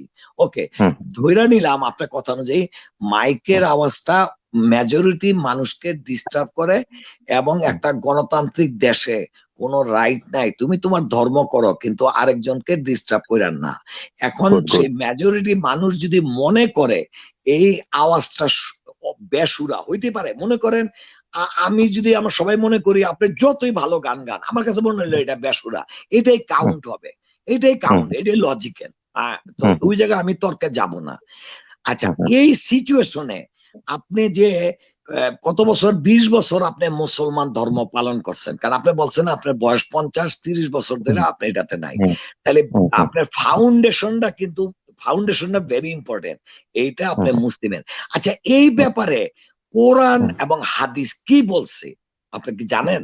এই সিচুয়েশনে মুসলমানদের কি করা উচিত, যে এখানে 80% লোক কমপ্লেন দিবে যে তোমাদের আজান আমাদের ঘুমের ডিস্টার্ব হয় এবং আমরা বদার ফিল করি, এই জায়গায় কোরআন এবং হাদিস কি নির্দেশ দিছে সেটা আপনি কতটুকু জানেন? মানে আপনি এমন হইতে পারে যে আমি আসলে ব্যাপারটা কোরআন হাদিস থেকে পড়ি নাই, তো হুজুররা বলে, এটা বলতে পারেন। হ্যাঁ, কিন্তু কোরআন হাদিস আচ্ছা কি বলছে আপনার কি মনে হয়? আপনি ইসলাম সম্বন্ধে 20 বছর যে প্র্যাকটিস করছেন, সেইখানে অ্যাকচুয়ালি কি নির্দেশনা দেওয়া হয়েছিল একটু বলেন যদি, তাহলে আমি আচ্ছা, বুঝবো আপনি ইসলাম প্রথম কথা, সম্বন্ধে কতটুকু জানেন, রাইট? আচ্ছা ঠিক আছে। ইসলাম সম্বন্ধে আমার জিরো, ঠিক আছে, আমার আচ্ছা। জানা নেই। কিন্তু রিসেন্টলি হুম রিসেন্টলি আমি কোরআনটা পড়েছি, অনেক তাফসির পড়েছি, হুম অনেক ওই কি বলে হাদিস পড়েছি। এগুলো পড়ার পর আমি জানতে পারলাম যে মাইকে আজান দিতে হবে এরকম কোনো কথা লেখা নেই। হ্যাঁ, মুখে আজান দিতে হবে 5 বার, ঠিক আছে, মাইকের কোনো ইয়ে নেই। মাইক দিলে দিতে পারো, আপত্তি নেই, কিন্তু যখন দেখতে পাচ্ছেন ওই মাইকটা আর একটা সমাজের অস্বস্তি হচ্ছে, তখন এটাকে আমার মনে হয় এটাকে বন্ধ করে দেওয়া দরকার ছিল, বা আওয়াজটা একটু কম রাখা দরকার ছিল। আচ্ছা, আমি আর একটা বলি, দেখেন আপনার কাছে কেমন লাগে জিনিসটা, দেখেন তো দেখি এইটা যদি ইসলামে থাকে তাহলে আপনার কাছে গ্রহণযোগ্য কিনা। যেমন আমি একজন মুসলিম, ভারতে বসবাস করি, এবং আমি দেখলাম যে আমাদের সংখ্যা মাত্র 20% এবং 80 জন কমপ্লেন দিচ্ছে। এখন ধইরা নেন আমি একজন ইমাম, তো আমি তখন বললাম আমাদের মুসল্লিদেরকে, যে মানে আমাদের যে অনুসারী ইসলাম যারা আছে মুসলমান, বললাম যে দেখো আমাদের যে প্রতিবেশী তারা কমপ্লেন করতেছে আমরা যে আজানটা দেই মসজিদে, তো এইখানে তারা যেহেতু কমপ্লেন করতেছে আমরা তাদের সাথে একটু বসি যে প্রবলেমটা কোন জায়গায়, আপনারা কি বলেন, তার মানে এখানে একটা আলোচনা করতে চাচ্ছি এইটুক। আচ্ছা, এইটুক আপনার কাছে কেমন লাগতেছে, মানে ভালো এটা লাগতেছে, খুব, মানে মেক হ্যাঁ, সেন্স? ভালো লাগে, খুব মেক ভালো, সেন্স, খুব ভালো। Good, very good, very good, okay. আচ্ছা, আর দ্বিতীয় কথাটা হলো, এটা কিন্তু আমি বলতেছি মসজিদে মুসল্লিদের উদ্দেশ্যে। আচ্ছা, হুম হুম যদি আলোচনাতে এমন হয় যে তারা কোনোভাবেই আমাদেরকে পারমিশন দিচ্ছে না, আজানের, তাহলে আসলে ভাই আজানটা কিসের জন্য? নামাজ না পড়বেন না এবং আপনারা, আমি বলতেছি মুসলমানদেরকে, আপনাকে না, মানে আমি ইমাম আর কি। কারণ আমি তো আলোচনায় যাব, আলোচনায় আমার পজিটিভ আসতে পারে, নেগেটিভ আসতে পারে। তো আমি আমার মুসলমান ভাইদেরকে বলতেছি যে যদি নেগেটিভ আসে, নেগেটিভ মানে আমাকে আজান বন্ধ করতে হবে মাইকেরটা। তাহলে আপনারা সবাই জানেন কোন সময় নামাজের টাইম, আপনারা নিয়ে নেন। আমাদের উদ্দেশ্যটা কি? আজানের উদ্দেশ্যটা হলো আপনাদেরকে ডাকা, মুসলমান ভাইদেরকে ডাকা, তোমরা আসো মসজিদে, এইটাই তো উদ্দেশ্য। তাহলে আমরা যে সিচুয়েশনে আছি, যদি আমাদেরকে পারমিশন না দেয়, আমাদের নামাজের সময়সূচি হইলো ভোরবেলা 4:30, তারপরে জোহরের হইলো, আপনারা এটা লেখা রাখেন, ঘড়িতে অ্যালার্ম দিয়ে রাখেন, হ্যাঁ, এবং আপনারা আইসেন। তো আমরা চেষ্টা করব ওদের সাথে আলাপ করে যেন ওদেরও কোনো অসুবিধা না হয়, আর ওরাও যেন আমাদেরকে অসুবিধা না করে, আমরা আলাপ করি। এখানে আপনারা কেউই যদি আলাপ যদি ফলপ্রসূ নাও হয়, আপনারা কিন্তু এতে কিন্তু কোনো উত্তেজনা বা কোনো কিছু করবেন না। এমনকি আজকে যদি 80% যদি আমরা মুসলমান থাকতাম আর 20% হিন্দু থাকতো, তাহলে আমি ইমাম, আমি তাদের সাথে ওই 20% লোকের সাথে আমি আমি আলোচনা করতাম। তখন আমি বলতাম না যে আমরা মেজরিটি, আমরা যা খুশি করবো, তারা মাইনরিটি, এইটাও বলতাম না। এইটা যদি এই হুজুরটাই যদি এই বক্তব্য দিত, এই বক্তব্যটা আপনার কাছে কতটুকু ফেয়ার মনে হয় একটু বলবেন? খুব সুন্দর, খুব সুন্দর। আমি তো এইটাই খুবই ইসলামে সমর্থন। বলছে। এই যে এতক্ষণ কথা বললাম না, এইটাই ইসলামে বলছে। কিন্তু এই এখন কথাটা তো আপনি কেউ, বলেন, এখন আপনি আপনি যে বলছেন। ক্যান্সারটা বললেন, শুধু এইটুকু, আপনি আরো বলবেন, আমি খালি এইটুকুই বলতেছি। হ্যাঁ, এইটুকের মধ্যেই ইসলাম রে কি আপনার ক্যান্সার মনে হচ্ছে? আপনি আরো না না বলবেন, আমি আস্তে আস্তে না যাবো। না হ্যাঁ, না বলেন না আপনি। এটা তো আপনি বলছেন। না না এটা না, আমার এটা কথাটা আপনি শুনেন, বলছেন, আমি কিন্তু বলি আপনার নাই, আমি কিন্তু কিন্তু ইসলামের প্র্যাকটিক্যাল নজরুল এটা ভাই, নেই। আমি হুম, বলি নাই নজরুল ভাই, আমি বলছি এটা কোরআন আর হাদিসে বলছে। এখন আপনি বলতে পারেন যে না আরশাদ ভাই, এইটা মনে হয় না কোরআন হাদিসে বলছে, আপনি আমাকে রেফারেন্স দেন। এটা কিন্তু আবার আরেকটা না না ইস্যু। আপনি না খালি না এইটুক আমি ওই বলবেন, না আপনি খালি নজরুল ভাই আমার শেষ করতে দেন, তারপর আপনি বলবেন। আপনি খালি নজরুল ভাই এইটুক বলেন যে আরশাদ ভাই, আপনি যেই কথাগুলি বলছেন যে এটা ইসলামে বলছে, এটা যদি সত্যি সত্যি বইলা থাকে, তাহলে এইটার সাথে আমি একমত। তাইলে এই ব্যবহারটা অন্তপক্ষে এই ইস্যুতে আমি ইসলামকে ক্যান্সার হিসেবে উজ্জ্ব করলাম, কিন্তু আমার আরো ইস্যু আছে, আপনি এইভাবে বলতে পারেন। কিন্তু আমি কিন্তু বলছি, দাবি করছি, এটা আমার কথা না, এটা আমি দাবি করছি, আমি যেভাবে কোরআনকে বুঝছি, আমি যেভাবে হাদিসকে বুঝছি, এইটাই আমি বললাম। এখন আপনি বলেন। না না আপনার এই মানে এই যে ইসলামের যে এই নিয়মটা হয়তো খুবই সুন্দর, কিন্তু আপনি বলছেন যে হাদিসে আছে, কোরআনে আছে। আমি রেফারেন্স চাইবো না, আমার অত সময় নেই দেখা। যে হয়, কিন্তু কিন্তু এইটা হইলে তো ইসলামের আপত্তি নেই আপনার, এটা হইলে আপত্তি কি নেই, আপনি কিন্তু বলবেন যে ইসলাম এটা একটা খারাপ এইটুকের বিষয়, মানে এই না না ব্যাপারে? হ্যাঁ, না না এইটাই শুধু এই বিষয়ে না, অনেক বিষয় আছে। না না, এইটুক অনেক না, শুধু যেটুক বলছেন ওইটুকের মধ্যে বলতেছি, আমরা আসবো। না না সেকেন্ড, আপনি তো প্রথম আজান বললেন, সেকেন্ড আরেকটা বলবেন, তখন ওই জায়গায় আমি আবার বলবো, আমার ভাইরা আছে তারা বলবে, ভাই, অসুবিধা আমি নেই। একটু কথা বলতে চাচ্ছিলাম, হাসান ভাই। হুম হুম হ্যাঁ বলেন তানভীর ভাই, তানভীর তানভীর ভাই ভাই বলেন। বলেন। হ্যাঁ, নজরুল ভাই, আপনি বলুন। শুনতে পাচ্ছেন কথা? আচ্ছা, হ্যাঁ, শুনতে আপনি পাচ্ছি। হ্যাঁ, ঢুকেই প্রথমে একটা অভিযোগ করছিলেন, আপনার মনে আছে কিনা? যে আপনি হুম, বলছেন পৃথিবীতে একমাত্র ইসলামই বিধর্মীদেরকে কোপাইতে বলছে। এই অভিযোগটা হ্যাঁ ঢুকেই লাইভে করছিলেন, মনে আছে? হ্যাঁ হ্যাঁ হ্যাঁ করেছি। হ্যাঁ করছি। আচ্ছা, হ্যাঁ। এইটা তো আপনি কোরআন হাদিসের কোথায় পাইছেন একটু বলবেন? সূরা তওবা তো একদম পুরো ভরে আছে এটাই। পুরো হুম, সহবতে পুরো পড়ে আছে, আপনি কি পড়ে শোনাইতে পারবেন? না তো আমি না আপনাকে একটু পড়ে শোনাই। উম, ওই যেখানে ওই ঘাড়ে যা অবিশ্বাসীদেরকে বলো যাতে ইসলাম গ্রহণ করতে, আর যে যে না গ্রহণ করে তাদেরকে ঘাড়ে কোপ মারো, এই যে কথাটা আছে, আপনি এইটা পড়ে শোনান। ও, তাই তাই আছে নাকি? হুম, ও, এটা কোন অবস্থায় আছে? যে কোনো অবস্থায় থাক। যে আচ্ছা ঠিক কোনো আছে, কোন অবস্থায়। অবস্থা, ঠিক আছে ঠিক আছে, একটু দাঁড়ান। কোন অবস্থায় আছে বলেছেন না, আমি বুঝে গেছি আপনি কোন দ্বারাই যেতে চাচ্ছেন, যুদ্ধক্ষেত্রে। আচ্ছা, হুম। যুদ্ধ কেন হয়? যুদ্ধ কেন হয়? আচ্ছা, তাহলে আপনি এটা বলতে চাচ্ছেন যে মনে করেন যে ভারত আক্রমণ হইলে ভারতের সৈন্যরা হাতে চুরি করে ঘরে বসে থাকবে, না না তাই তো না না বলতে না না চাই? ভারত আক্রমণ কেন করবে? না, মনে করেন ভা- ভারত না আক্রান্ত না না হয়েছে, মানে না ভারতের না উপরে কেউ আক্রমণ করছে, তাহলে ভারতের সৈন্যরা হাতে চুরি পরে ঘরে না বসে না থাকবে। আপনিও তো না হাতে না চুরি পরে ঘরে বসে থাকবেন, তাই না? আর না না ওই আমি যে ওখানে যারা যাচ্ছি না। আক্রমণ করছে তাদের চুমা দিবেন, তাই তো? একটু দাঁড়ান, অত ইয়ে করবেন না। ভারত বাংলাদেশের উপরে আক্রমণ করবে কেন, বা বাংলাদেশ ভারতের উপরে আক্রমণ করবে কেন, রিজনটা আচ্ছা কি কেন, ওটা? আচ্ছা কেন করবে আপনাকে আমি একটু বলি। ধরেন বাংলাদেশি ভারতের দুজন সৈন্য মেরে ফেললো বর্ডারে, এবং ভারত হুম বলল এ ক্ষতিপূরণ দাও বা বিচার হুম চাচ্ছে। বাংলাদেশ তখন বলল যে না, বিচার না, যা করছি ভালো করছি। তখন ভারত কি চুরি পয়সা বসে থাকবে? তো যুদ্ধ এমন কোনো কারণেই হয়। এটার এই মানে কারণে হচ্ছে যুদ্ধ হয়েছে, ভাই, ঠিক আছে এটা ঠিক তো আছে। আপনার বোঝা উচিত। তাহলে কেন হ্যাঁ আপনি বুঝে গেছি। প্রশ্নটা করলেন কেন আচ্ছা, করবে যুদ্ধ? সুন্দর সুন্দর সুন্দর, যুদ্ধগুলো ঠিক আছে। হয় কেন হয়, এখানে প্রশ্নটা যুদ্ধের সময়ে কি ভারত চুরি করে পয়সা থাকবে কিনা সেই কোশ্চেনটা আপনাকে করছে। তা আপনি না যদি না বাচ্চা শুরু প্রশ্ন করেন যে কেন করবে, কেন, তো ভাই আরো রিজন আছে, এটা তো আপনার নিজেরই বোঝা উচিত ছিল। হ্যাঁ না বলেন। না বেশি কথা বাড়াবেন না। এবার কথা মানে ইয়েতে আসি। আহ নবীজি যুদ্ধটা কেন করেছেন? নবীজির কারণ যুদ্ধ তো নবীজির পরে, আগে বলেন যে ভারতে যদি আক্রান্ত হয় তাহলে আপনি এবং আপনাদের সৈন্যরা কি হাতে চুরি পরে বসে থাকবেন কিনা, আগে এটা বলেন। অবশ্যই না, অবশ্যই না। অবশ্যই না। এবার হুম তাহলে যুদ্ধের নীতিমালাটা আমারে বলেন, ভারতের যুদ্ধের নীতিমালাটা বলেন। আহ, ভারতে যখন যুদ্ধ করতে চায় তখন কি চুমা দিবে, মানে প্রতিপক্ষের চুমা লড়াই দিবে? হবে, লড়াই আচ্ছা হবে। আচ্ছা, আমি এখানে একটু তানভীর ভাইকে একটু বলি। দেখেন, তানভীর ভাই, আপনি যদি একটু কোরআনের আয়াত এবং হাদিস দিয়া বলতেন যে মোহাম্মদ সাল্লাল্লাহু আলাইহি ওয়াসাল্লামকে আল্লাহ তাআলা কি নির্দেশ দিয়েছেন, যখন কোনো প্রবলেম হবে কোন সম্প্রদায়ের সাথে, তখন কি কি স্টেপ নিতে হবে, কোন কোন স্টেপ পর্যন্ত, সেগুলো আপনি কোরআনের আয়াত উল্লেখ কইরা আপনি একদম সুন্দর করে অ্যাকচুয়ালি ইসলামের ব্যাপারটা যদি আপনি একটু একটু বলতেন, আমরা সবাই মিউট করব। যে কিভাবে হয়, কোন নির্দেশ দেওয়া হয়েছে, কোনটাকে ডিটেলস আপনি বলেন, যেটা আল্লাহ আচ্ছা তাআলা ঠিক আছে, নির্দেশ তা আমি দিয়েছে। সংক্ষেপেই এসব বলি, ভাই এবং হ্যাঁ ঠিক তানভীর আছে। ভাই, আমি একটু মাঝখানে 30 সেকেন্ড থাকবো।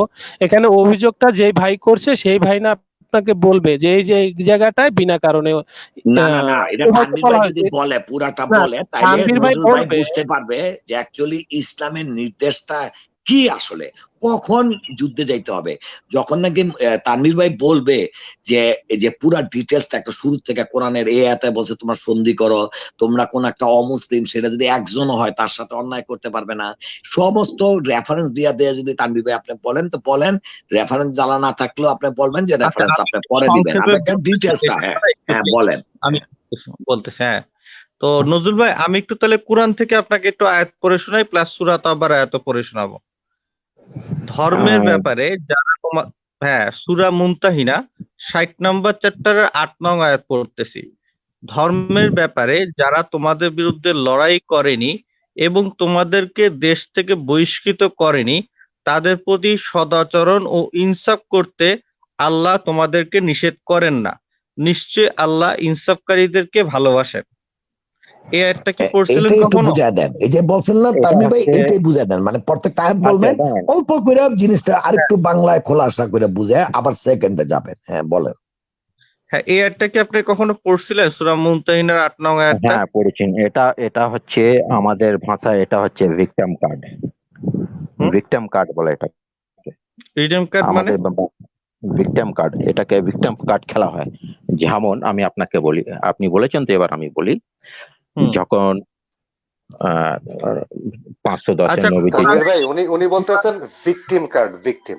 আচ্ছা আচ্ছা, নজরুল ভাইকে আমি একটা কথা বলতে চাই। নজরুল ভাই, দেখেন, হুম, আপনি ঈশ্বর 30 ভাই, আমি বছর একটু ধরে মানে আপনি ইসলাম থেকে বের হইছেন তারপরে কমপ্লেনে। তো ভাই, আপনি ভাই, ইসলাম সম্বন্ধে একটু কম জানেন, যার জন্য তানভীর ভাই যেহেতু ইসলাম প্র্যাকটিসিং এর মধ্যে আছে, তাহলে তানভীর ভাইকে বলতে দেন। হ্যাঁ, কারণ আপনি তো জানেন না, আপনি পুরাটা না যদি না, পড়তেন তাইলে আপনি তার সাথে তর্ক করতে পারতেন। আপনি যেহেতু তানভীর ভাই যেটা মুসলমানে নাই, বলেছে, আপনি নতুন শিখতে চাচ্ছেন, তানভীর ভাইকে বলতে দেন। এবং তানভীর ভাই কিন্তু কোরআনের আয়াত উল্লেখ করে করে কিন্তু বলতেছে।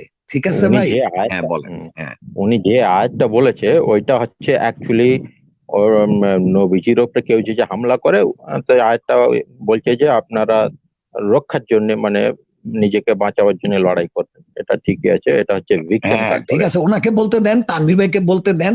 হ্যাঁ, হ্যাঁ, বলা শেষ হইলে উনি তখন আপনি বলবেন যে কোন কোন জায়গাটা আপনার কাছে অমানবিক মনে হয়েছে, সেটা আপনি পরে বলবেন। কারণ যেহেতু আপনি ইসলাম সম্বন্ধে টোটাল ব্যাপারটা জানেন না, ওনাকে বলতে দেন, উনি তো এটার মধ্যে প্র্যাকটিস করতেছে। তানভীর ভাই বলতে দেন পুরাটা। আচ্ছা হ্যাঁ তানভীর তানভীর ভাই ভাই, বলেন, খালি আমি এই বলছি যেটা আয়াতটা বলার পরে একটু করে ব্যাখ্যা দিয়েন, তাহলে যেন সবাই আচ্ছা বুঝতে ঠিক পারে। আছে, হ্যাঁ বলেন ঠিক তানভীর আছে ভাই। এর ভাই, ব্যাখ্যা এর ব্যাখ্যাটা দিয়ে দিন তাহলে, হ্যাঁ। একটু তো শুনে নেই। যেটা হচ্ছে কি, এই আয়াতে এটাই বলা হচ্ছে, যারা ধর্ম করে মুসলিম যুদ্ধ করে নাই এবং মুসলিমদের তাদের ভূমি থেকে উচ্ছেদ করে নাই, এই ধরনের মানুষের সাথে এরা যে ধর্মের অনুসারী হোক তাদের সাথে ইনসাফপূর্ণ আচরণ করতে তো করে, খুবই, তাহলে তো নিশ্চয় যুদ্ধক্ষেত্রে মুসলিমরা বৈশা চুমা দেবে না, তাই না? হুম। আচ্ছা এবার আমি নজরুল একটু ভাই, এই একটা নিয়ে আপনার কমেন্ট কি? দেখেন এখানে কিন্তু ক্লিয়ার একটা কথা বলছে, তারা ঠিক যেই আছে, ঠিক আছে। ধর্মেরই অনুসারী হোক না কেন, তারা যদি তোমাদেরকে তোমাদের ল্যান্ড থেকে উচ্ছেদ না করে, যেমন মনে করেন আমরা বাংলাদেশ আর মুসলিম কান্ট্রি, পাশে মনে করেন India Hindu country, Hindu country যদি আমাদেরকে উচ্ছেদ করতে না চায়, আমাদের সাথে মানাই না করে, তারা কি ধর্ম পালন করলো না করলো সেটা নিয়ে তোমরা ওইখানে যাবা না, ওদের সাথে মানে অন্যায় কোনো কিছু করবা না। তাহলে ব্যাপারটা কি দাঁড়াইলো? সৌহার্দ্যপূর্ণ। মানে আমি আমার জায়গায় আছি ভাই, আপনারটা আপনার মতো থাকেন। আপনি আমার যদি উচ্ছেদ করতে আসেন, তাহলে স্বাভাবিক আমি আমার ল্যান্ডের জন্য তো ফাইট করব। এইটুক তো এই আয়াতটাতে ক্লিয়ার হয়েছেন ভাই নজরুল ভাই। হ্যাঁ, হ্যাঁ, এই আছে, এটাই থ্যাংক ক্লিয়ার। ইউ, এবার থ্যাংক ইউ। ওকে আপনাকে তানভীর ভাই আপনি যান নেক্সট। এবার এটার এটার প্র্যাকটিক্যাল অন দা ফিল্ড ভারতে কি হচ্ছে ওইটা বলে দেই, আচ্ছা ঠিক আছে? এইবার দেখেন নজরুল ভাই, এই জন্য আমি একটা কথা বলছি, আপনি কিন্তু দেখেন ইসলাম হইলো, ইসলাম শব্দ মানে আমি ইসলাম না, আমি মুসলমান না। মুসলমান হলো সেই ব্যক্তি যে কোরআন হাদিস মতন চলে। আমি যদি আল্লাহ তাআলা বলছে এইভাবে চলো, আমি চললাম না, তাইলে কি আমি মুসলমান হইতে পারি নজরুল ভাই? না, না, ইসলামের এটা দৃষ্টিতে না। হইতে পারি না, রাইট।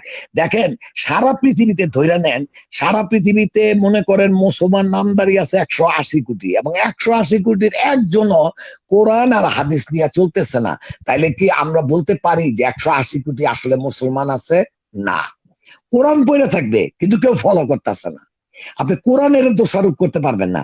কোরআনকে যদি কেউ ফলো করে, আর সেটা ফলো করে যদি কারো মানব অধিকার লঙ্ঘন হয়, তখন আপনি বলবেন যে এই কোরআনের বইটা ভুল, এটা ফলো করে মানুষের অধিকার হরণ হচ্ছে। কিন্তু আমরা এই যে তানভীর ভাই এখন যে কথাটা বললো, এটা কিন্তু কোরআনের কথা। তাইলে এই কোরআনের কথা যারা মানবে না, তারা নিজেরা যত বড় মুসলমানই বলুক না কেন, কোরআন অনুযায়ী তারা কি মুসলিম? তাদেরকে কি আপনি মুসলিম বলতে পারবেন? আপনি আমারে বলেন। আর ওইটার জন্য কি কোরআন দায়ী? আপনার সেন্সে কি বলে? এবার আপনি আর তানভীর ভাই কথা বলেন। আচ্ছা, তানভীর ভাই যে কথাটা বলেছে ওই কথার আমি মানে প্র্যাকটিক্যাল অ্যান্সারটা আমি দিচ্ছি। আর তানভীর ভাই কথাটা যেটা বলেছে খুব সুন্দর, ভালো কথা, যে কেউ যে আক্রমণ করতে আসলে তাকে কি ছেড়ে দেওয়া হবে না। ঠিকই, ঠিকই। এবার ধরেন ভারতে হিন্দু মুসলমান সবই আছে, কিন্তু এখন ভারতের অবস্থা খুবই খারাপ, মুসলমানদের উপরে খুবই অত্যাচার হচ্ছে ভারতে। হ্যাঁ, তাও আমি মনে করি বাংলাদেশের থেকে আমরা এখানে অনেক ভালো আছি। আচ্ছা, এবার বলি যে মুসলমানদের উপরে ভারতে অত্যাচার হচ্ছে, কেন হচ্ছে? এবার একটা প্রশ্ন আসছে, কেন হচ্ছে? মুসলমান এতদিন তো ভালো ছিল, এখন কেন আসছে? কারণ এই জন্য হচ্ছে, যে আয়াতটা তানভীর ভাই বলেছে যে আমরা কি ছেড়ে কথা বলবো, ঠিক এইটাই এখানে হচ্ছে।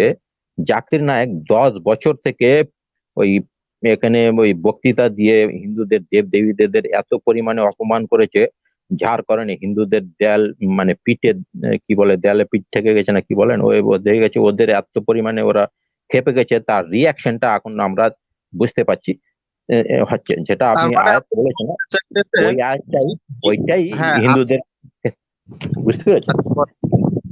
তাহলে তার মানে আপনি, হ্যাঁ হলো? তার মানে আপনি বলতে চাইতেছেন যে হিন্দু ধর্ম এতই দেউলিয়া, এতই দেউলিয়া, এতই দেউলিয়া, যে হিন্দু ধর্ম নিয়ে ইসলামের সামনে, কোরআনের সামনে এসে আলোচনা করার যোগ্যতা ভারতে কোনো হিন্দুর নাই।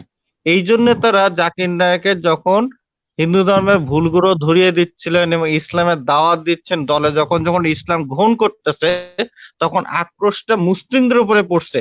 কিন্তু তাদের হিন্দু রিলিজিয়ানের উপর কিছু কোনো বিশ্বাস তারা নিজেরা হারিয়ে ফেলছে। এই না জিনিসটা না আপনি বলতে চাই এগুলো এগুলো কথা বলা ভালো না, আমি একে সমর্থন করি যে না, যেটা আমার হচ্ছে কাছে দেখেন না, আমার কাছে সব ধর্ম ভালো, আমি ধর্ম আচ্ছা মানি তাহলে আর না এখন মানি, হ্যাঁ, সব আমি ধর্ম সব যদি ধর্মকে ভালো প্রমোট হয়, করি। আচ্ছা আর তাহলে কে একটু আমার, হ্যাঁ তাহলে একটু বলি যেটা হচ্ছে যে ইসলামেই একমাত্র ধর্ম যেখানে বলা হচ্ছে একজন স্বাধীন ব্যক্তি এবং একজন পৌত্তলিক কৃতদাস, যেহেতু ইসলামে কেউ দাস হয় না, সেজন্য ইসলামে যেটা বলছে একজন মুসলিম বা একজন পৌত্তলিক অথবা একজন পৌত্তলিক কৃতদাস যে কেউ যদি হত্যা করে, প্রত্যেকের জন্য একটা মুসলিমের কাছে সমান দিয়াত কিসাস আদায় করতে হবে, এবং মহানবী ইসলাম এটা আদায়ও করছে। এটা হচ্ছে সূরা বাকারার 178 নং আয়াতে বলা হচ্ছে। কিন্তু আমরা যদি ভারতের বা পৌত্তলিকদের বা হিন্দু ধর্মাবলম্বীদের হিন্দু টেক্সট দেখতে পাই, তাহলে আমরা দেখতে পাচ্ছি একজন ব্রাহ্মণের জন্য মনুসংহিতার 3 নম্বর চ্যাপ্টার 381 নম্বর শ্লোকে বলা হচ্ছে একটা ব্রাহ্মণের জন্য ধর্ষণ করা বৈধ, লুটতরাজ করা বৈধ, এই চুরি করা বৈধ এবং সকল প্রকার পাপ করা বৈধ।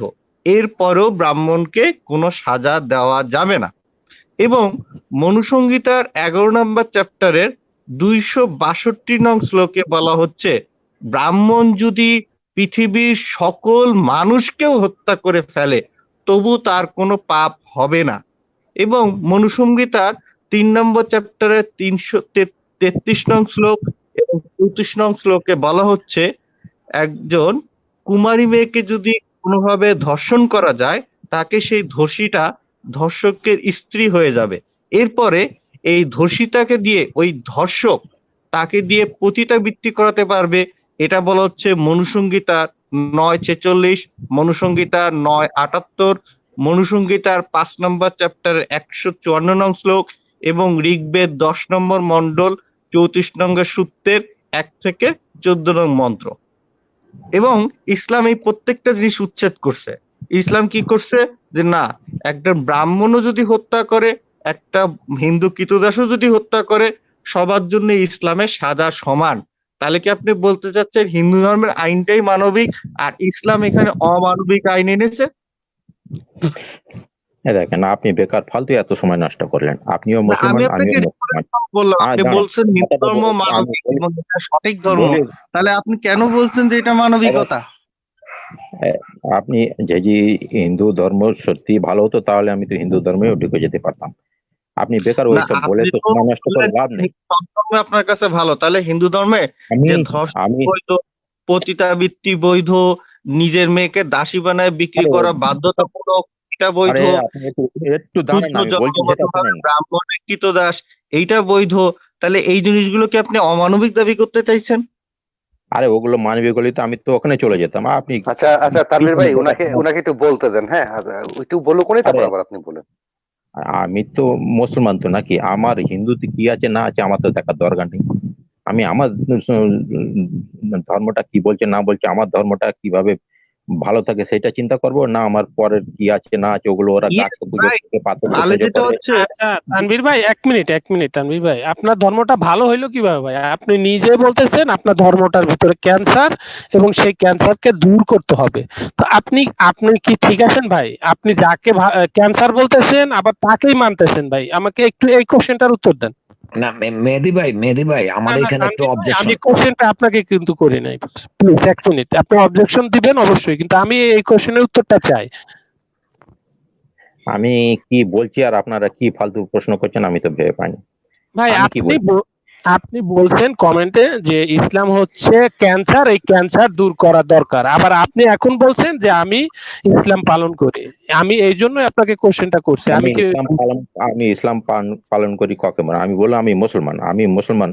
আমার আমি দেখবো আচ্ছা আমার ধর্মটা মেহেদী ভাই নজরুল ভাইয়ের একটা একটা করে যে তার যে কারণে সে মুসলমান থেকে সে মানে পজ দিছে নিজেকে, সে কিন্তু ধর্ম ত্যাগ করে নাই, সে কিন্তু বলে নাই যে আমি হিন্দু হয়ে গেছি খ্রিস্টান হয়ে গেছি, না। সে তার অনেকগুলি প্রশ্ন আছে যেটা তার কাছে মনে হচ্ছে যে এটা ঠিক না, আর এই ধারণাটা আসছে তার পাশে আশেপাশের যে হুজুর মৌলানা তাদের বক্তব্য তার কাছে ঠিক মনে হচ্ছে না, সেগুলোই সে বলতেছে। তা- না অলরেডি না না, উনি আজানটা তো শেষ করছি, ভাই, দ্বিতীয় হলো যুদ্ধ নিয়া তানভীর ভাই বলছে। এরশাদ এবং ভাই, এরশাদ ভাই উনি কিন্তু বলে নাই যে মুসলিমরা ক্যান্সার, উনি বলছে ইসলাম আচ্ছা ক্যান্সার, ঠিক ইসলাম, আছে? আচ্ছা আসতেছে, উনি তো না জানার তো জন্য আপনি বলতেছে। যে বিষয়টা বলছে, আপনি কথা বলতেছেন অন্য বিষয় নিয়ে, তাহলে তো হইলো না ভাই। না না তাহলে ওনার ওই না সে কমেন্টটা, তো এক মিনিট, তাহলে তার ওনার ওই ধারণা কমেন্টটা ঠিক যে করে ভুল দিলে সে ছিল। আর বলবে না, আচ্ছা, তার তাহলে ধারণাটা এই ঠিক জন্য করে তো দিলে আমি বলবে না কোশ্চেনটা সে। করছি, আমি এই জন্যই কোশ্চেনটা করছি। জি ভাই, বল। এটা তো আমাদের দায়িত্ব, এটা তো আমাদের দায়িত্ব। এখন আমি যদি ভুল বুঝি আমি তো বলবোই খারাপ, আমার এটা ক্লিয়ার করে দিতে হবে তো। উনি তো একটা একটা করে আসতেছে তো, তানভীর ভাই তো উত্তর দিচ্ছে তো। উনি তো বলতেছে না যে তানভীর ভাই যখন আয়াতটা পড়লো নজরুল ভাই কি বলছে যে এটা তো ভাই অমানবিক, বলে নাই কিন্তু। নজরুল বলছে যে হ্যাঁ এটা তো ভালো। উনি নজরুল ভাই তারপরে আরেকটা বলবে, এইভাবেই তো আস্তে আস্তে জানবে। ওনার তো প্রবলেমটা, ওনার কেন প্রবলেম হলো এটা তো আমরা এটা বলতে পারি না। উনি যেভাবে ইসলামকে তাহলে জানছে তাহলে সেইভাবে তার এরশাদ ভাই, কমপ্লেন আসছে। এটা হ্যাঁ হচ্ছে নজরুল ভাই আপনার, বলেন আপনি এটা এরপরে কি? আচ্ছা তারা এটা হচ্ছে দুইজনে কথা আপনার বলুক, বক্তব্য। নজরুল ভাই বলুক।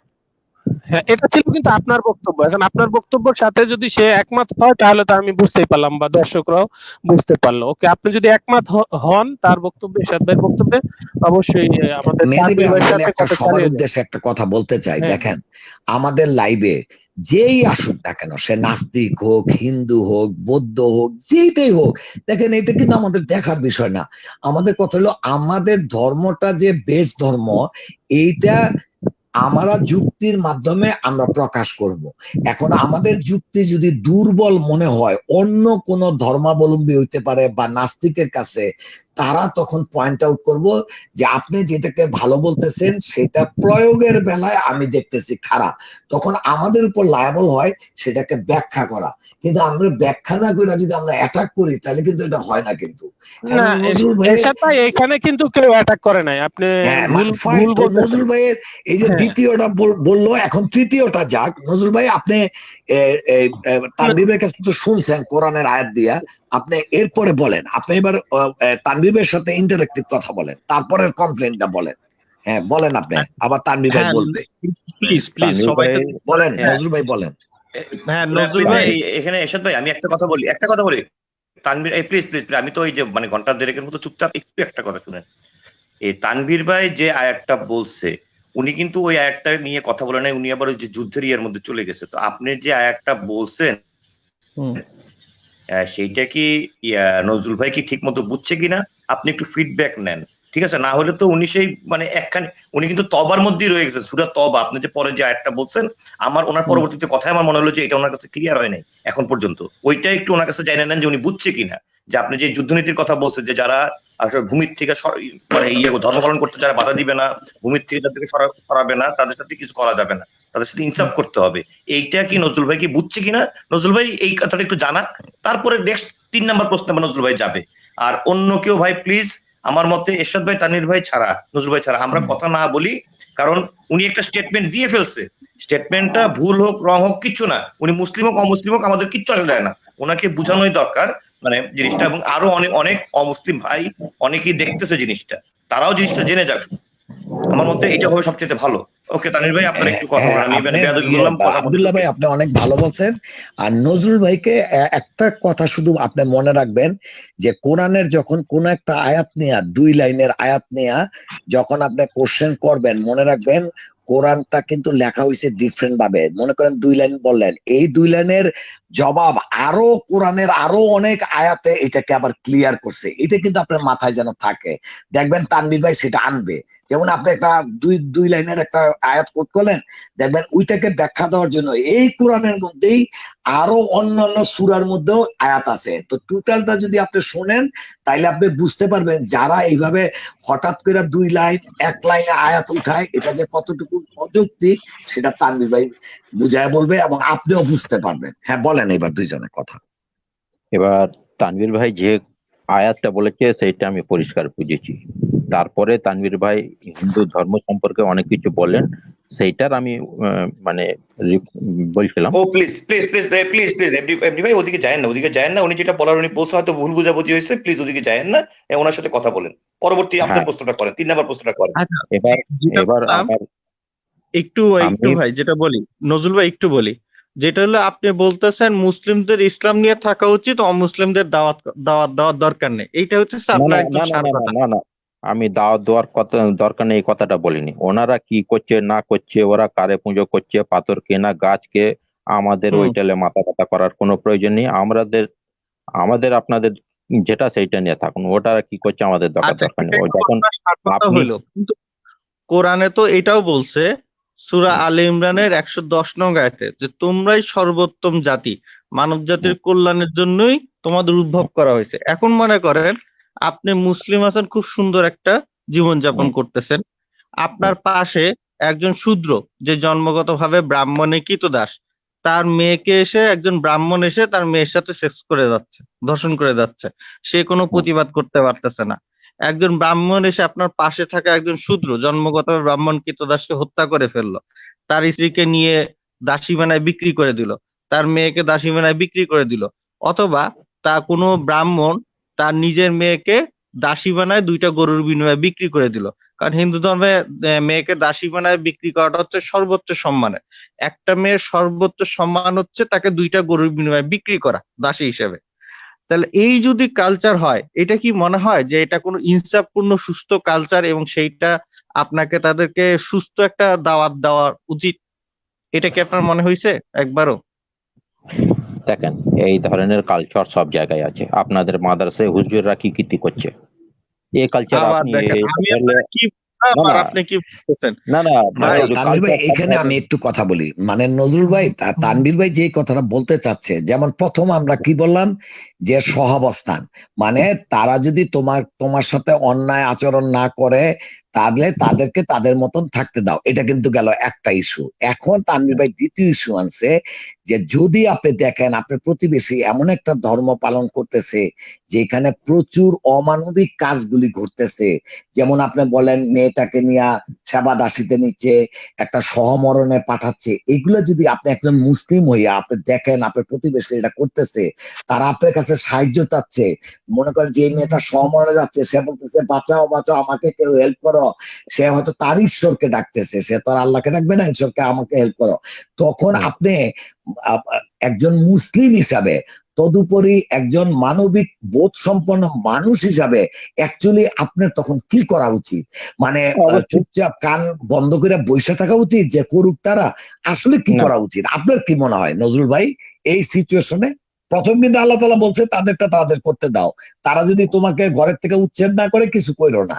আচ্ছা, এখন এই সিচুয়েশন আসলে আপনার কি মনে হয় যে আপনার কি করা উচিত? আপনি যখন বলবেন আমার কিছু করা উচিত, তখন কিন্তু আপনি আল্লাহর কাছে বলবেন যে আল্লাহ আমার তো কিছু করা উচিত, তুমি কি কোনো আয়াত দিছো?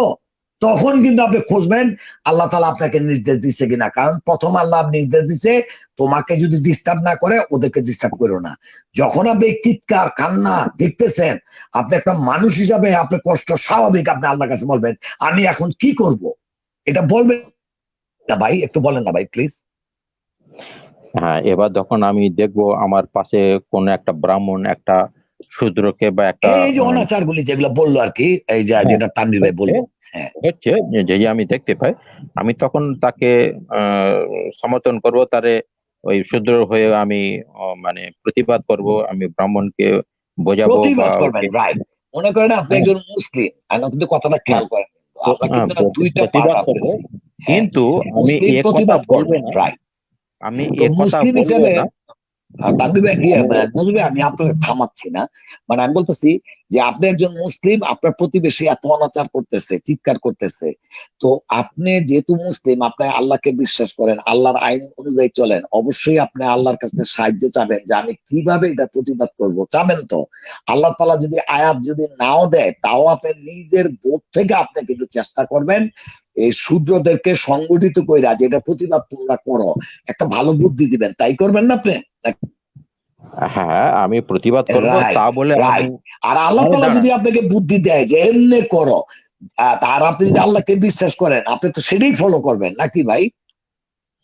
আচ্ছা এরশাদ আমি ভাই, একটা হ্যাঁ, কোয়েশ্চেন করলে উনার অ্যান্সারটাকে পুরোটা নিয়ে হ্যাঁ নেন, বলেন তারপর আবার নজরুল ভাই, কথা। বলেন, ঠিক আছে বলেন, উনি বুঝতে আমি পারছেন। প্রতিবাদ করব, তা বলে আমি এই উদ্দেশ্য হলে প্রতিবাদ করব না যে ওকে আমি মুসলমান বানাবো, এই উদ্দেশ্য না। প্রতিবাদ করব, আমি হয়তো ব্রাহ্মণের সাথে প্রতিবাদ করব, ওকে বাঁচাবো, তা বলে এ না যে ওকে বাঁচাবার পর তাকে বলবো যে তুমি যেটা মানছো ওটা খারাপ, আমার ধর্মে চলে আসো। আমি এই কাজটা করতে পারবো না। আচ্ছা, কারণ আমার তানভীর আমি ভাই, আপনি যদি মুসলমান যে হওয়ার জন্য যে বায়াত গ্রহণ করতে মোহাম্মদ সাল্লাল্লাহু আলাইহি ওয়াসাল্লাম ওই হাদিসটা একটু যদি পড়ান, যে বায়াত যখন করে কেউ আসে তখন তাদেরকে কি কি বলে, কি কি আচ্ছা, অঙ্গীকারনামা নেয় একটা মানুষ হ্যাঁ থেকে, এটা একটু যদি বলতেন নজরুল ভাইয়ের কাছে। আসলে হ্যাঁ মুসলিম জিনিসটা কি এটা আমার নজরুল ভাইয়ের কাছে ক্লিয়ার না। তাইলে যে আচ্ছা আসে তার কাছ থেকে কি অঙ্গীকার নেয় মোহাম্মদ সাল্লাল্লাহু আলাইহি ওয়াসাল্লাম, কি প্রতিজ্ঞা করা, একটু বলতেন। আচ্ছা, যেটা হতেছে এটা ইসলামিক নীতিমালা কি, এটা তো আমাদের একটু জানা দরকার, তাই না নজরুল ভাই? না না, বলেন তানভীর ভাই, আপনি বলেন। হ্যাঁ, হ্যাঁ, তো বল- যেটা হতেছে, যেহেতু আপনার পাশে পাশে যে শূদ্র আছে বা না চন্ডাল না, আছে, আগে বলেন তানভীর ভাই, আগে বলেন মুসলমান হইতে গেলে কি কি অঙ্গীকার নামা মোহাম্মদ সাল্লাল্লাহু আলাইহি ওয়াসাল্লাম আচ্ছা, মানুষদেরকে একটু বলে, এইটা বলেন, তাইলে please, তাইলে উনি বুঝতে পারবেন। আমাকে আমাকে একটু বলতে দেন প্লিজ। হ্যাঁ, হ্যাঁ, বলেন। যেটা হচ্ছে যে এই যে আপনার পাশে যে শূদ্র বা চন্ডাল আছে, এটা কিন্তু প্রতিবাদ করে কোনো লাভ নাই। সাপোজ যদি একজন শূদ্র আপনার পাশে প্রতিবাদ করতে যায়, তাহলে ব্রাহ্মণরা কি করবে? তার জিহ্বা কেটে নিবে, তার মুখে জ্বলন্ত কয়লা প্রবেশ করাবে, তাকে হত্যা করে ফেলবে, তার মেয়েকে রেপ করবে, এগুলো করবে। কারণ এটা তাদের ধর্মে বলা হচ্ছে মনুসংহিতায়, যে এগুলো করো। শুদ্ধ যদি প্রতিবাদ করে তার হাত কেটে ফেলো, তার জিহ্বা কেটে ফেলো, তাকে কোমরে ছেঁকা দেওয়া, কোমরের থেকে মাংস কেটে ফেলো, এইগুলো বলা হচ্ছে। তাহলে কিন্তু প্রতিবাদ করে এটা কোনো সলিউশন হচ্ছে না। সলিউশন কিন্তু ইসলাম দিছে। যেরকম হচ্ছে মহানবী ইসলামের কাছে যখন কোনো কেউ বায়াত গ্রহণ করতে আসতো, ইসলাম গ্রহণ করতে আসতো, প্রথমেই আগে তাকে জিজ্ঞেস করতো তুমি কি স্বাধীন মানুষ না কৃতদাস। এটা কেন জিজ্ঞেস করতো? কারণ হচ্ছে কি, একটা শূদ্র যদি ইসলাম গ্রহণ করে তাকে কিন্তু ব্রাহ্মণরা মেরে ফেলবে, হত্যা করে ফেলবে।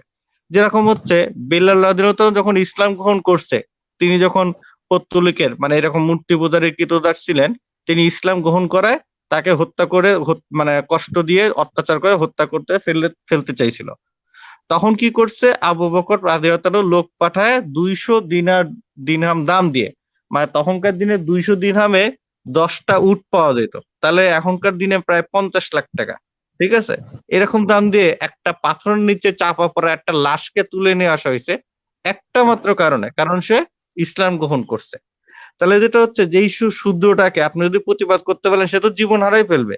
ইসলাম একটা সহজ সমাধান দিছে। কি হয়েছে? আপনি তার যে ওই যে আপনার পাশে যে শূদ্র বা যে কৃতদাস আছে ব্রাহ্মণের, তার মনিব যে ব্রাহ্মণ আছে তার কাছে যে বলা যে আপনার এই দাসকে আমি কিনে নিতে চাই। কেন এটা দরকার নাই, কিনে নিতে চাই কেন? সে যদি মুসলিম হইতে চায়, কারণ সে ফ্রি ম্যান না। এই জন্য মরিসাস জিজ্ঞেস করতো তুমি কি ফ্রি ম্যান না তুমি দাস, আগে এটা বলো।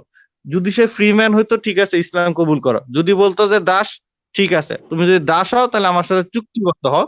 এটা বলে মুকাতাব গোলাম, অর্থাৎ সে মুসলিমের আন্ডারে চুক্তিবদ্ধ হবে যে তাকে ছাড়াই নিয়ে আসার জন্য যে অর্থটা দেওয়া লাগবে সেইটা কোনো মুসলিম তাকে পরিশোধ করে দিবে, এবং এইটা হচ্ছে তার কাছে একটা ঋণ হিসেবে থাকবে, মুকাতাব গোলাম।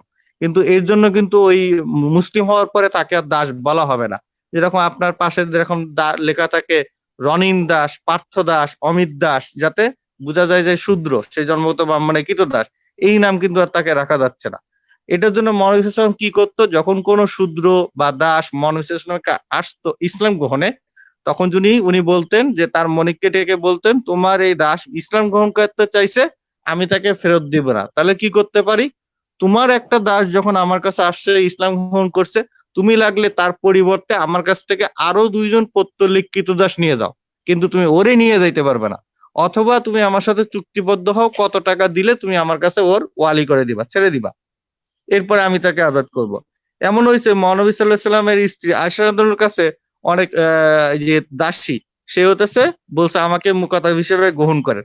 আয়েশা রাদিয়াল্লাহু যখন তাকে কিনতে চাইছে, তখন সেই নারী মালিক মানে পৌত্তলিক নারী, সে কিন্তু বলছে কি না, আমি এই শর্তে বিক্রি করতে পারি যে তুমি তাকে আজাদ করবে না। কারণ মুসলিমরা দাস দাসী কিনছেই হচ্ছে আজাদ করার জন্য, তাকে দাস দাসী বানায় রাখার জন্য না।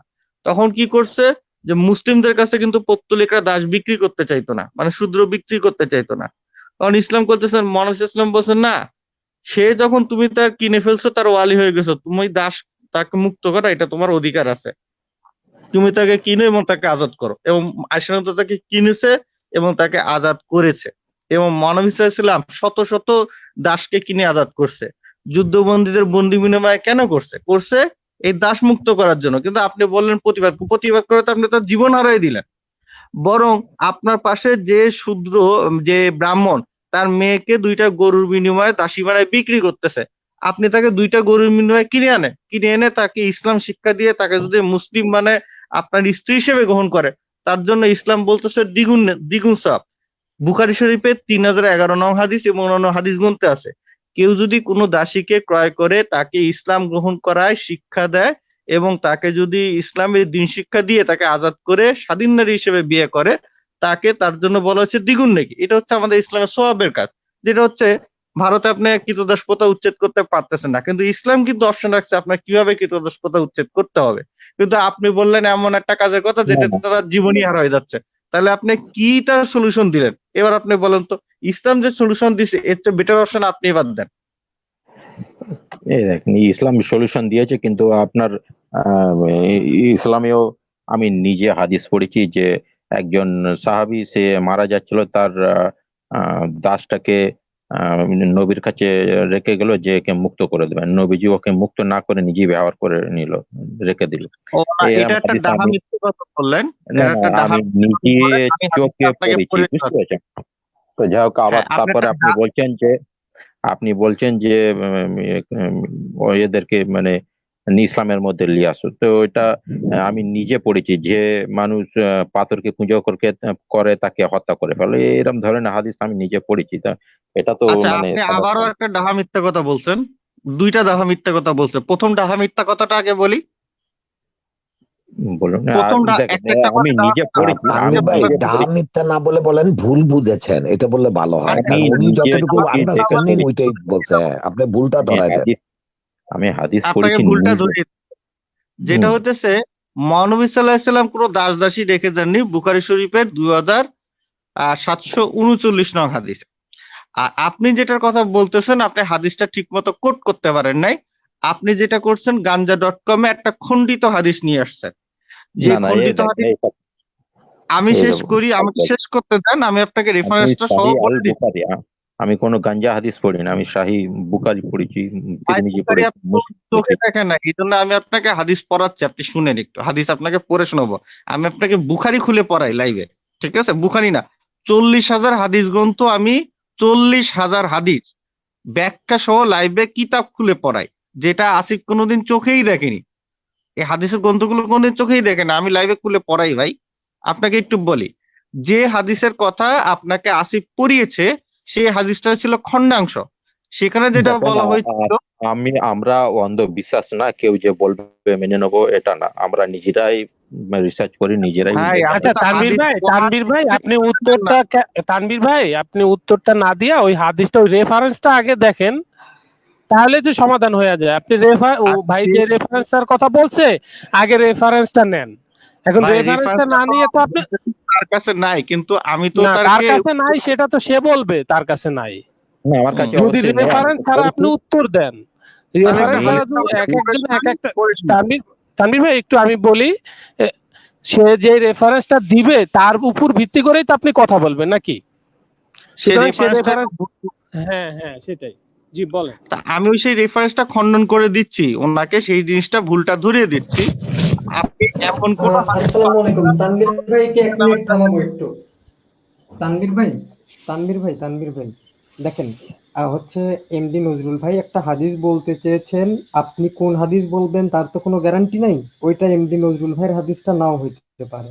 হ্যাঁ ঠিক বলেছেন। একটু দয়া করে এমডি নজরুল ভাইকেই রেফারেন্স নাম্বারটা বলতে বলেন। তানভীর ভাই শেষ করি, তানভীর ভাই একটু শেষ করি।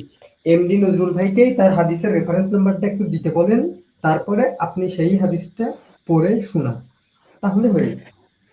হ্যাঁ, আপনি একটু রেফারেন্স নাম্বারটা দেন।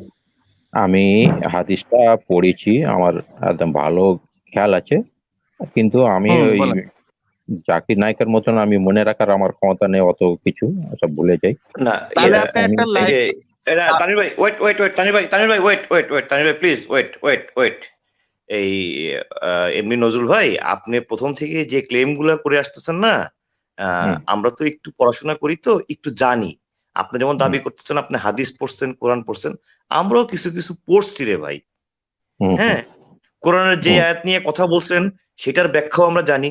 আপনি যে কথাটা বলতেছেন হাদিসের, এত এরকম হাদিস হয়তো আপনি পাইছেন, আমি পাই নাই, কিন্তু এই যে রেফারেন্স ছাড়া কথা বললে হয় কি, এই যে আপনি যখন একাডেমিক কথা বলতেছেন তানভীর ভাইয়ের সাথে, তানভীর ভাই আপনাকে সময় দিচ্ছে, বোঝানোর চেষ্টা করতেছে, আসলে এটা মানে ফ্রুটলেস হয়ে যাচ্ছে, ফলপ্রসূ হচ্ছে না। কারণ সে আপনাকে যতই বুঝাক, আপনি বলবেন আমি পড়েছি, তাহলে সেই ক্ষেত্রে আমার মতে আপনি যদি যেসব বিষয় নিয়ে আপনার সমস্যা আছে একটু কষ্ট করে এগুলা কোট করেন এই রেফারেন্স, এবং আগামীকালকে যদি আল্লাহ বাঁচায় রাখে তানভীর ভাই এবং আপনাকে, আপনি যদি আবার জয়েন করেন, উনি যদি আপনাকে তখন ব্যাখ্যা দেয়, আমার মনে হয় ওইটা সবচেয়ে সুন্দর হবে। আর যেইটা আপনি জানেন যে এইটা তানভীর ভাই প্লিজ, তানভীর ভাই আপনি যাই বলেন উনি এখন বলবে না, উনি ওটা স্বীকার করবে না, উনি বলতেছেন উনি পড়ছে।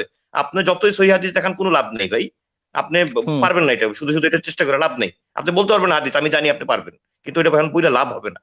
তো এই জন্যই নজরুল ভাইরে বলতেছি যে আপনি যেটা কনফার্ম যে এই ধরনের কিছু আছে সেটা নিয়ে আপনি আলোচনা করেন। কারণ আপনি তো প্রথমেই ক্যান্সার বলে ফেলছেন, যে ক্যান্সার কেন, এগুলা কিন্তু এখনো আপনি মানে বুঝলাম না যে কেন আপনি ক্যান্সার বলতেছেন।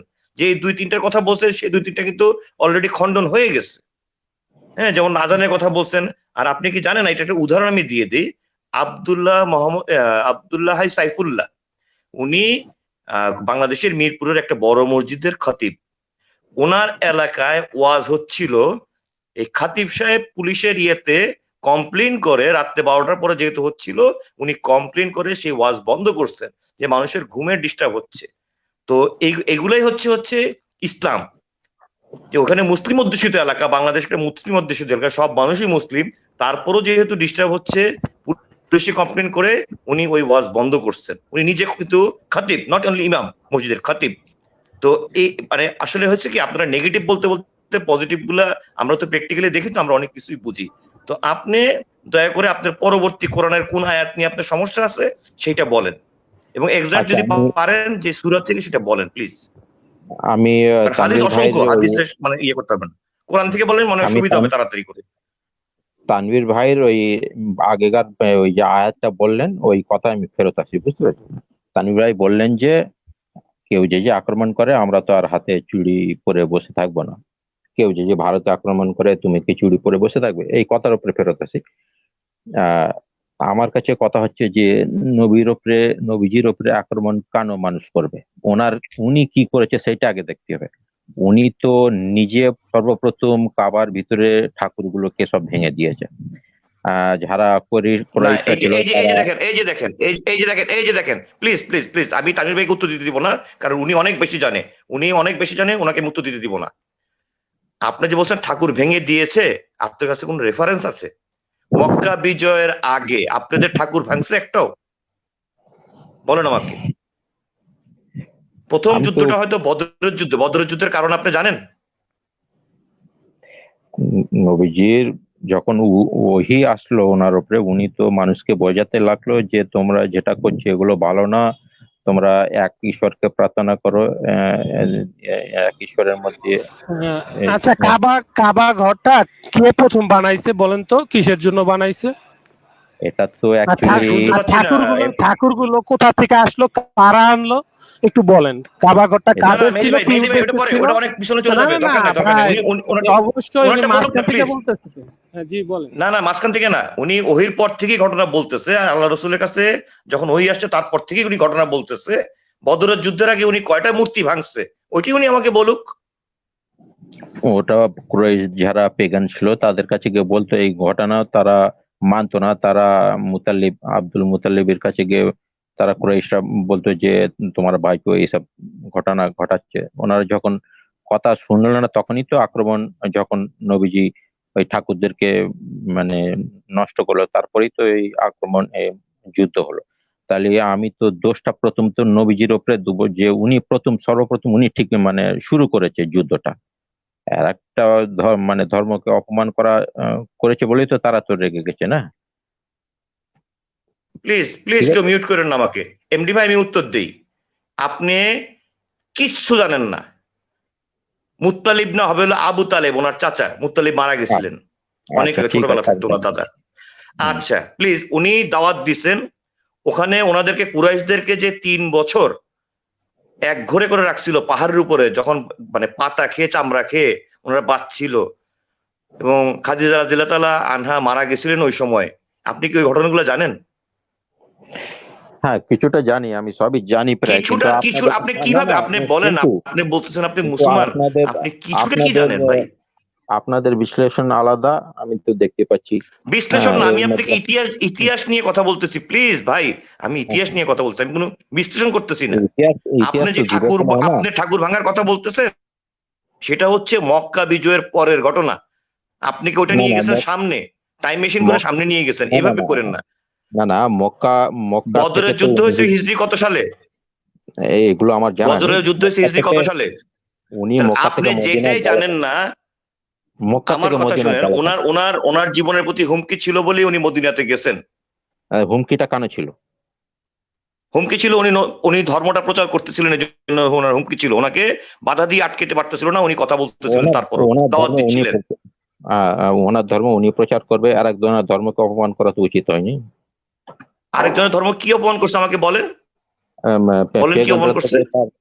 পেগানরা তো তারা পাথরকে পুজো করতো, তাদেরকে ঝেঁঝি বলা যায়, আপনাকে ঝেঁঝি বলা যায়, আপনি আল্লাহকে মানবেন না, আমাদের ঠাকুরকে মানেন, আপনি শুনবেন? এইটা হলো দাওয়াত দেওয়ার অপমান কি এক? না, ওরা বুঝেন অপমান এবং দাওয়াতের তফাৎটা কি আপনি বুঝেন? দাওয়াত দেওয়ার জন্য তো অশান্তি হয়নি, যখন উনি মূর্তিগুলো ভেঙেছে তারপরে তো অশান্তি। আপনি কি দাওয়াত দেওয়ার অপমানের অর্থটা কি নজরুল ভাই, আপনি কি বুঝেন কি বুঝেন না, আমার এটা বলেন। হ্যাঁ, বুঝি। দাওয়াত আর অপমান করা দুইটা কিন্তু দুই জিনিস, দুইটা সম্পূর্ণরূপে দুই জিনিস। উনি কিন্তু দাওয়াত দিয়ে আসছেন, দাওয়াতের কাজ করে আসছেন। 1000 মানুষের বিরুদ্ধে যখন একটা লোক কথা বলে, সে দাওয়াত দেয়, অপমান করার সাহসটা থাকে না। আপনি কি এটা বুঝেন? প্রথম দাওয়াত দিয়েছেন, পরে অপমান করেছে, তারপরে তো ওরা অশান্তি করলো। আপনি নিজে বানায়া বললেই হবে অপমান করছেন? উনি কি কাবা শরীফে একটা টাচ করছেন? মূর্তিগুলাকে ভেঙে ফেলতে বলছেন? উনি একবারও বলছেন? আমাকে ইতিহাস থেকে, আমাকে সিরাত থেকে, হাদিস থেকে দেখান তো উনি তাদেরকে বলছেন যে তোমরা কাবা শরীফের সমস্ত মূর্তি ভেঙে ফেলো, বলছে এই কথাটা? আমারে সিরাত থেকে দেখাবেন, হাদিস থেকে দেখাবেন প্লিজ। আপনি আল্লাহ বাঁচাইলে কালকে আসেন, ওই দুইটা আমাকে দেখাবেন, সিরাত থেকে এবং হাদিস থেকে। আচ্ছা, ঠিক আছে, আমি কিছু কালেক্ট করে। সংখ্যালঘুরা কখনো সংখ্যাগুরুকে অপমান করতে পারে না, বড়জোর দাওয়াত দিতে পারে। হ্যাঁ, ওনাকে কেন শারীরিকভাবে অত বেশি আক্রমণ করতে পারে নাই? যেহেতু কুরাইশদের মধ্যে হাসিম মানে গোত্র ছিল অনেক বড়, যে কারণে তাকে করে নাই। তারা হাসিম গোত্রের মধ্যেও কিন্তু কাফের ছিল, যে 3 বছর তারা পাহাড়ে ছিল, তাদেরকে এক ঘরে করে রাখছিল, তাদের মধ্যেও কিন্তু মানে কাফের সংখ্যা বেশি ছিল। কিন্তু তারা গোত্র, তখন হচ্ছে এক গোত্র আরেক গোত্রের সাথে যুদ্ধ করত, গোত্র কেন্দ্রিক সমাজ ব্যবস্থা ছিল। গোত্রের একজনকে না বয়কট করলে সবাইকে বয়কট করা হইতো। এইসব ইতিহাস যদি আপনি না জানেন, না বুঝেন, আপনি এখানে আইসা এই যে ফালতু কথা বলতেছেন, ইসলাম একটা ক্যান্সার, এইসব ফালতু কথা তো কোনো মানে হয় না রে ভাই। কথা বলেন, লজিক দিয়ে কথা বলেন প্লিজ। আর আপনি যেটা বলবেন মানে সুন্দর রেফারেন্স দিয়ে আমাদেরকে বলবেন যে এখানে এটা ছিল, ওইখানে ওইটা ছিল। আপনি যেগুলা বলতেছেন এগুলা মন গড়া কাহিনী বলতেছেন। কোথেকে শুনছেন আল্লাহই জানে, আপনি কোথেকে শুনছেন আমি বলতে পারতেছি না। আপনি বলছেন, আপনার সাথে আমি অশান্তি করবো না, কারণ আমি নিজে পরিচিত, আপনি বললেও। না, অশান্তি করবেন না, কারণ কি অশান্তি করবেন না? আমি বলি, আপনি অশান্তি করে তো লাভ নাই। আপনি যেটা জানেন না সেটা নিয়ে আমার সাথে কথা বলতে পারবেন না। আমি তো এই জিনিসগুলো আপনার চেয়ে বেশি জানি। বলতে পারে আপনি জানেন না, আমিও তো সেটা বলতে পারি আপনি জানেন না, তো এটা বলে লাভ নেই। আমি জানি না সেজন্যই আপনার কাছে, আপনি জানেন না সেজন্যই আপনাকে প্রশ্ন করছি যে মক্কা বিজয়ের আগে কয়টা ঠাকুর আপনাদেরকে ওখান থেকে ভেঙে ফেলছিল? আপনি এখন পর্যন্ত উত্তর দেন নাই। আল্লাহ বাঁচাইলে কালকে এসে উত্তর দিন যে 10টা বা 1টা ঠাকুর ভাঙছে। হ্যাঁ প্লিজ, ওইটা কালকে উত্তর দিন আমাকে। 23 হিজরির আগে, মক্কা বিজয়ের আগে কয়টা ঠাকুর ভাঙছিল, ওটা একটু উত্তর দিন আমাদেরকে। তাহলে বোঝা যাবে যে আপনি জানেন ঠিক না আমি বেঠিক জানি। হ্যাঁ আচ্ছা, ঠিক আছে, আমি কিছু কালেকশন, রাত হয়ে গেছে, রাখছি। ওকে ভাইয়া, হ্যাঁ রাখেন। হ্যাঁ, আল্লাহ হাফেজ। যাক, আপনাদের মধ্যে ওই আরেকজন নামটা কি, এরশাদ নাকি ওনার নামটা? এরশাদ রাখান। ওনার কথাটা আমার ভালো লাগলো, বেশ সম্মান দিয়ে কথা বলছে। ঠিক আছে, রাখছি। অবশ্যই আপনার সাথে কি অসম্মান করে কথা বলছে? আপনাকে কেউ অসম্মান করে? আপনাকে সবাই ভাই বলছে এবং আপনাকে বোঝানোর চেষ্টা করতেছে। মেহেদী ভাই ফ্লোর আপনার। জি ভাই, ধন্যবাদ অনেক রাত হয়ে আব্দুল্লাহ গেছে, ভাই, অনেক অনেক রাত ভালো। হয়ে গেছে ভাই। হ্যাঁ, আমাদেরও কথা এটাই, আপনি যখন একটা অভিযোগ আনবেন অবশ্যই অভিযোগটার রেফারেন্স থাকতে হবে, ঠিক না? হ্যাঁ, তাহলে তানভীর ভাই বলতে পারতো কোথা থেকে কথাগুলো আসছে, কেন এই অভিযোগগুলা করতেছে, তানভীর ভাই উত্তর দিতে পারতো, কিন্তু আমি কেন তাকে দিতে দেই নাই জানেন? দিতে দিলে হয়তো কি আবার এইভাবেই নিয়ে আসতো, এইভাবেই কোশ্চেন করতো বিভিন্ন জায়গায়, এটাই করতো। আসলে এটা ঠিক না। আপনি যখন একটা অভিযোগ আনবেন সেই অভিযোগটার রেফারেন্স থাকতে হবে, তা না হলে তানভীর ভাইয়ের উত্তরের শেষে সেই একই কথা বলতো, ঠিক আছে? কারণ সে তো যেটা মাথায় নিয়ে আসে সেটাই নিয়ে বসে থাকতো, সুতরাং তানভীর ভাইয়ের উত্তরটা সে নিত না, হয়তো বা দর্শক বুঝতে পারতো, এটাও একটা প্লাস পয়েন্ট ছিল। তারপরও দর্শক বুঝতে, কালকে মেহেদী ভাই আমি বলি যে আমার বিরক্ত লাগতেছে তানভীর ভাই পরবর্তী একটা সূরার, মানে উনি সূরা তওবাতে যায়নি, পরের একটা সূরাতে গেছে, কি বলছে এই লোকটার মাথার মধ্যে বিন্দু মাত্র সে শুনেও নাই, ঢুকায়ও নাই, সে সেই সূরা তওবা নিয়ে বসে আছে। হ্যাঁ দেখেন, ঘাড়ে কোপ দেওয়া। তো হ্যাঁ, ওনারা মনে করে না, ওনারা মনে করে তো এই মেহেদী ভাই যে আমরা কিছু বুঝি না, আমরা সবকিছুই বুঝি, কিন্তু যেহেতু উনি পরিচয় দিচ্ছেন উনি মুসলিম, আলহামদুলিল্লাহ, উনি যদি মুসলিম হয় উনি এগুলো জানুক, অসুবিধা কোথায়? এত কম যাই না, আপনি একটা ধর্মকে দোষ দিতে পারেন না। ওনার ঠাকুর ভেঙে ফেলছে, অপমান করছে, এগুলা কি ধরনের কথা? দাওয়াত দেয় মানুষ, যেখানে 10,000 লোকের মধ্যে একটা লোক মাত্র দাওয়াত দিতেছে, তার কোনো মানে অপমান করবে কি করে আরেকটা লোককে? আমি তো এটাই বুঝতেছি না, সম্ভব কোনোদিন? উনি দাওয়ারের কাজ করে গেছে সবসময়, কারোদিন কারোর সাথে খারাপ ব্যবহার করেন নাই উনি কোনোদিন। তো ওনার নামে বদনাম করবে কিসের জন্য ওনারা? এনিওয়ে মেহেদী ভাই আপনি ক্লোজ করেন। হ্যাঁ, আমি বেরোয় যাই, আপনি কথা বলুন। আব্দুল্লাহ ভাই, একটা জিনিস তারা কেন বোঝে না, নাকি বুঝাও ইচ্ছা করে কাজগুলো করে, সেটা হচ্ছে ইসলামকে বিচার করে হলো মুসলিম দেখা, মুসলিমরা কি করতেছে এইটাই হচ্ছে ইসলাম। এইটা কি কখনো হয়? পুলিশ প্রশাসনের একজন দুর্নীতিবাজ পুলিশ কি করলো, এটাই কি বাংলাদেশের পুলিশ প্রশাসনের নীতিমালা? না, নীতিমালা না। এই অবশ্যই না, কমন সেন্স অবশ্যই গুলো, না, অবশ্যই না। এই কমন ওটা সেন্স গুলো ব্যক্তিগত, তো ভাই ওইটা থাকার ব্যক্তিগত কথা, সময়। ঠিক আছে? হ্যাঁ, তো যখন আপনি কোনো আদর্শর সাথে আলোচনা করতে যাবেন, তখন আপনাকে ওর যেই মূল টেক্সট বইটা আছে ওইটার সম্বন্ধে আপনার কথা বলতে হবে, যে এইটা এখানে এইটা ব্যাখ্যা দিছে, এইটা বুঝাইছে, এটা করতে বলছে, ঠিক আছে? তখন হয়তো বা আপনার কথাটা গ্রহণযোগ্যতা থাকবে। কিন্তু আপনি বারবারই ইসলামের মানে উদাহরণ দিবেন মুসলিমদের দিয়ে, এটা তো হয় না, ঠিক আছে? মুসলিম খারাপ থাকতে পারে, প্রতিটা মানুষই খারাপ থাকতে পারে, হ্যাঁ, কিন্তু আদর্শ তো আর খারাপ হয়ে যায় না, আদর্শের জায়গাতেই থাকে। তো আরেকটা জিনিস আছে আমাদের ভিতরে, যে সেটা হচ্ছে কেউ মুসলিম বললে তাকে আমরা বলতে পারি না সে মুসলিম না, কিন্তু আসলে কাজকর্মে আমরা প্রমাণ পাই। আজকে প্রথমে যে ভিডিওটা দেখানো হয়েছে, ঠিক আছে, সেই ভিডিওটাও তারাও কিন্তু এই সুযোগটা নেয়, জানে যে ইসলামের ভিতরে এই একটা জিনিস আছে যেটা হচ্ছে আপনি সন্দেহ করতে পারবেন না, কারণ আপনি তো তার ভিতরের খবর জানেন না। আর এই যে সুযোগটা দেওয়া হয়েছে, না সন্দেহ করতে পারবো, মেহেদী ভাই সন্দেহ করতে পারবো, কিন্তু যেহেতু তার মন পড়তে পারি নাই, সেজন্য আমি ডিক্লেয়ার করতে পারবো না। হ্যাঁ সরি, সন্দেহ আমি হ্যাঁ রাখতেই আপনি পারি। একেবারে সুন্দর বলছেন, আমাকে ধরাই দিচ্ছেন। হ্যাঁ, আর এই সুযোগটাই তারা নেয়, যেমন আমরা আজকের ভিডিওটাতে কিন্তু দেখলাম, আপনি মনে হয় দেখছেন প্রথমে ভিডিওটায়, হ্যাঁ। তো এইগুলো জি জি, ভাই দেখছি আমি। হ্যাঁ, এগুলো বলে লাভ লাভ নাই। পৃথিবীতে সব জায়গায় সব সময় কিছু মানুষ থাকবে যারা পৃথিবীকে মানে পৃথিবীর পরিবেশ পরিস্থিতি খারাপ করার জন্যই তারা উঠে পড়ে লাগছে। আর সেই জন্যই যে আদর্শটা মানুষকে ভালোর পথে নেয়, যে আদর্শটাই মানুষকে অন্যায়ের বিরুদ্ধে কথা বলতে শিখায়, সুতরাং সেখানেই অন্যায়কারী যারা, তারা ওইটার বিরুদ্ধে কথা বলবে, এটাই স্বাভাবিক, ঠিক আছে? তো ধন্যবাদ আব্দুল্লাহ ভাই, এবং যারা আসছেন এখন আছেন, আমি দুঃখিত কাউকে যুক্ত করতে পারছি না এখন, আবার দেখা হবে আগামীতে।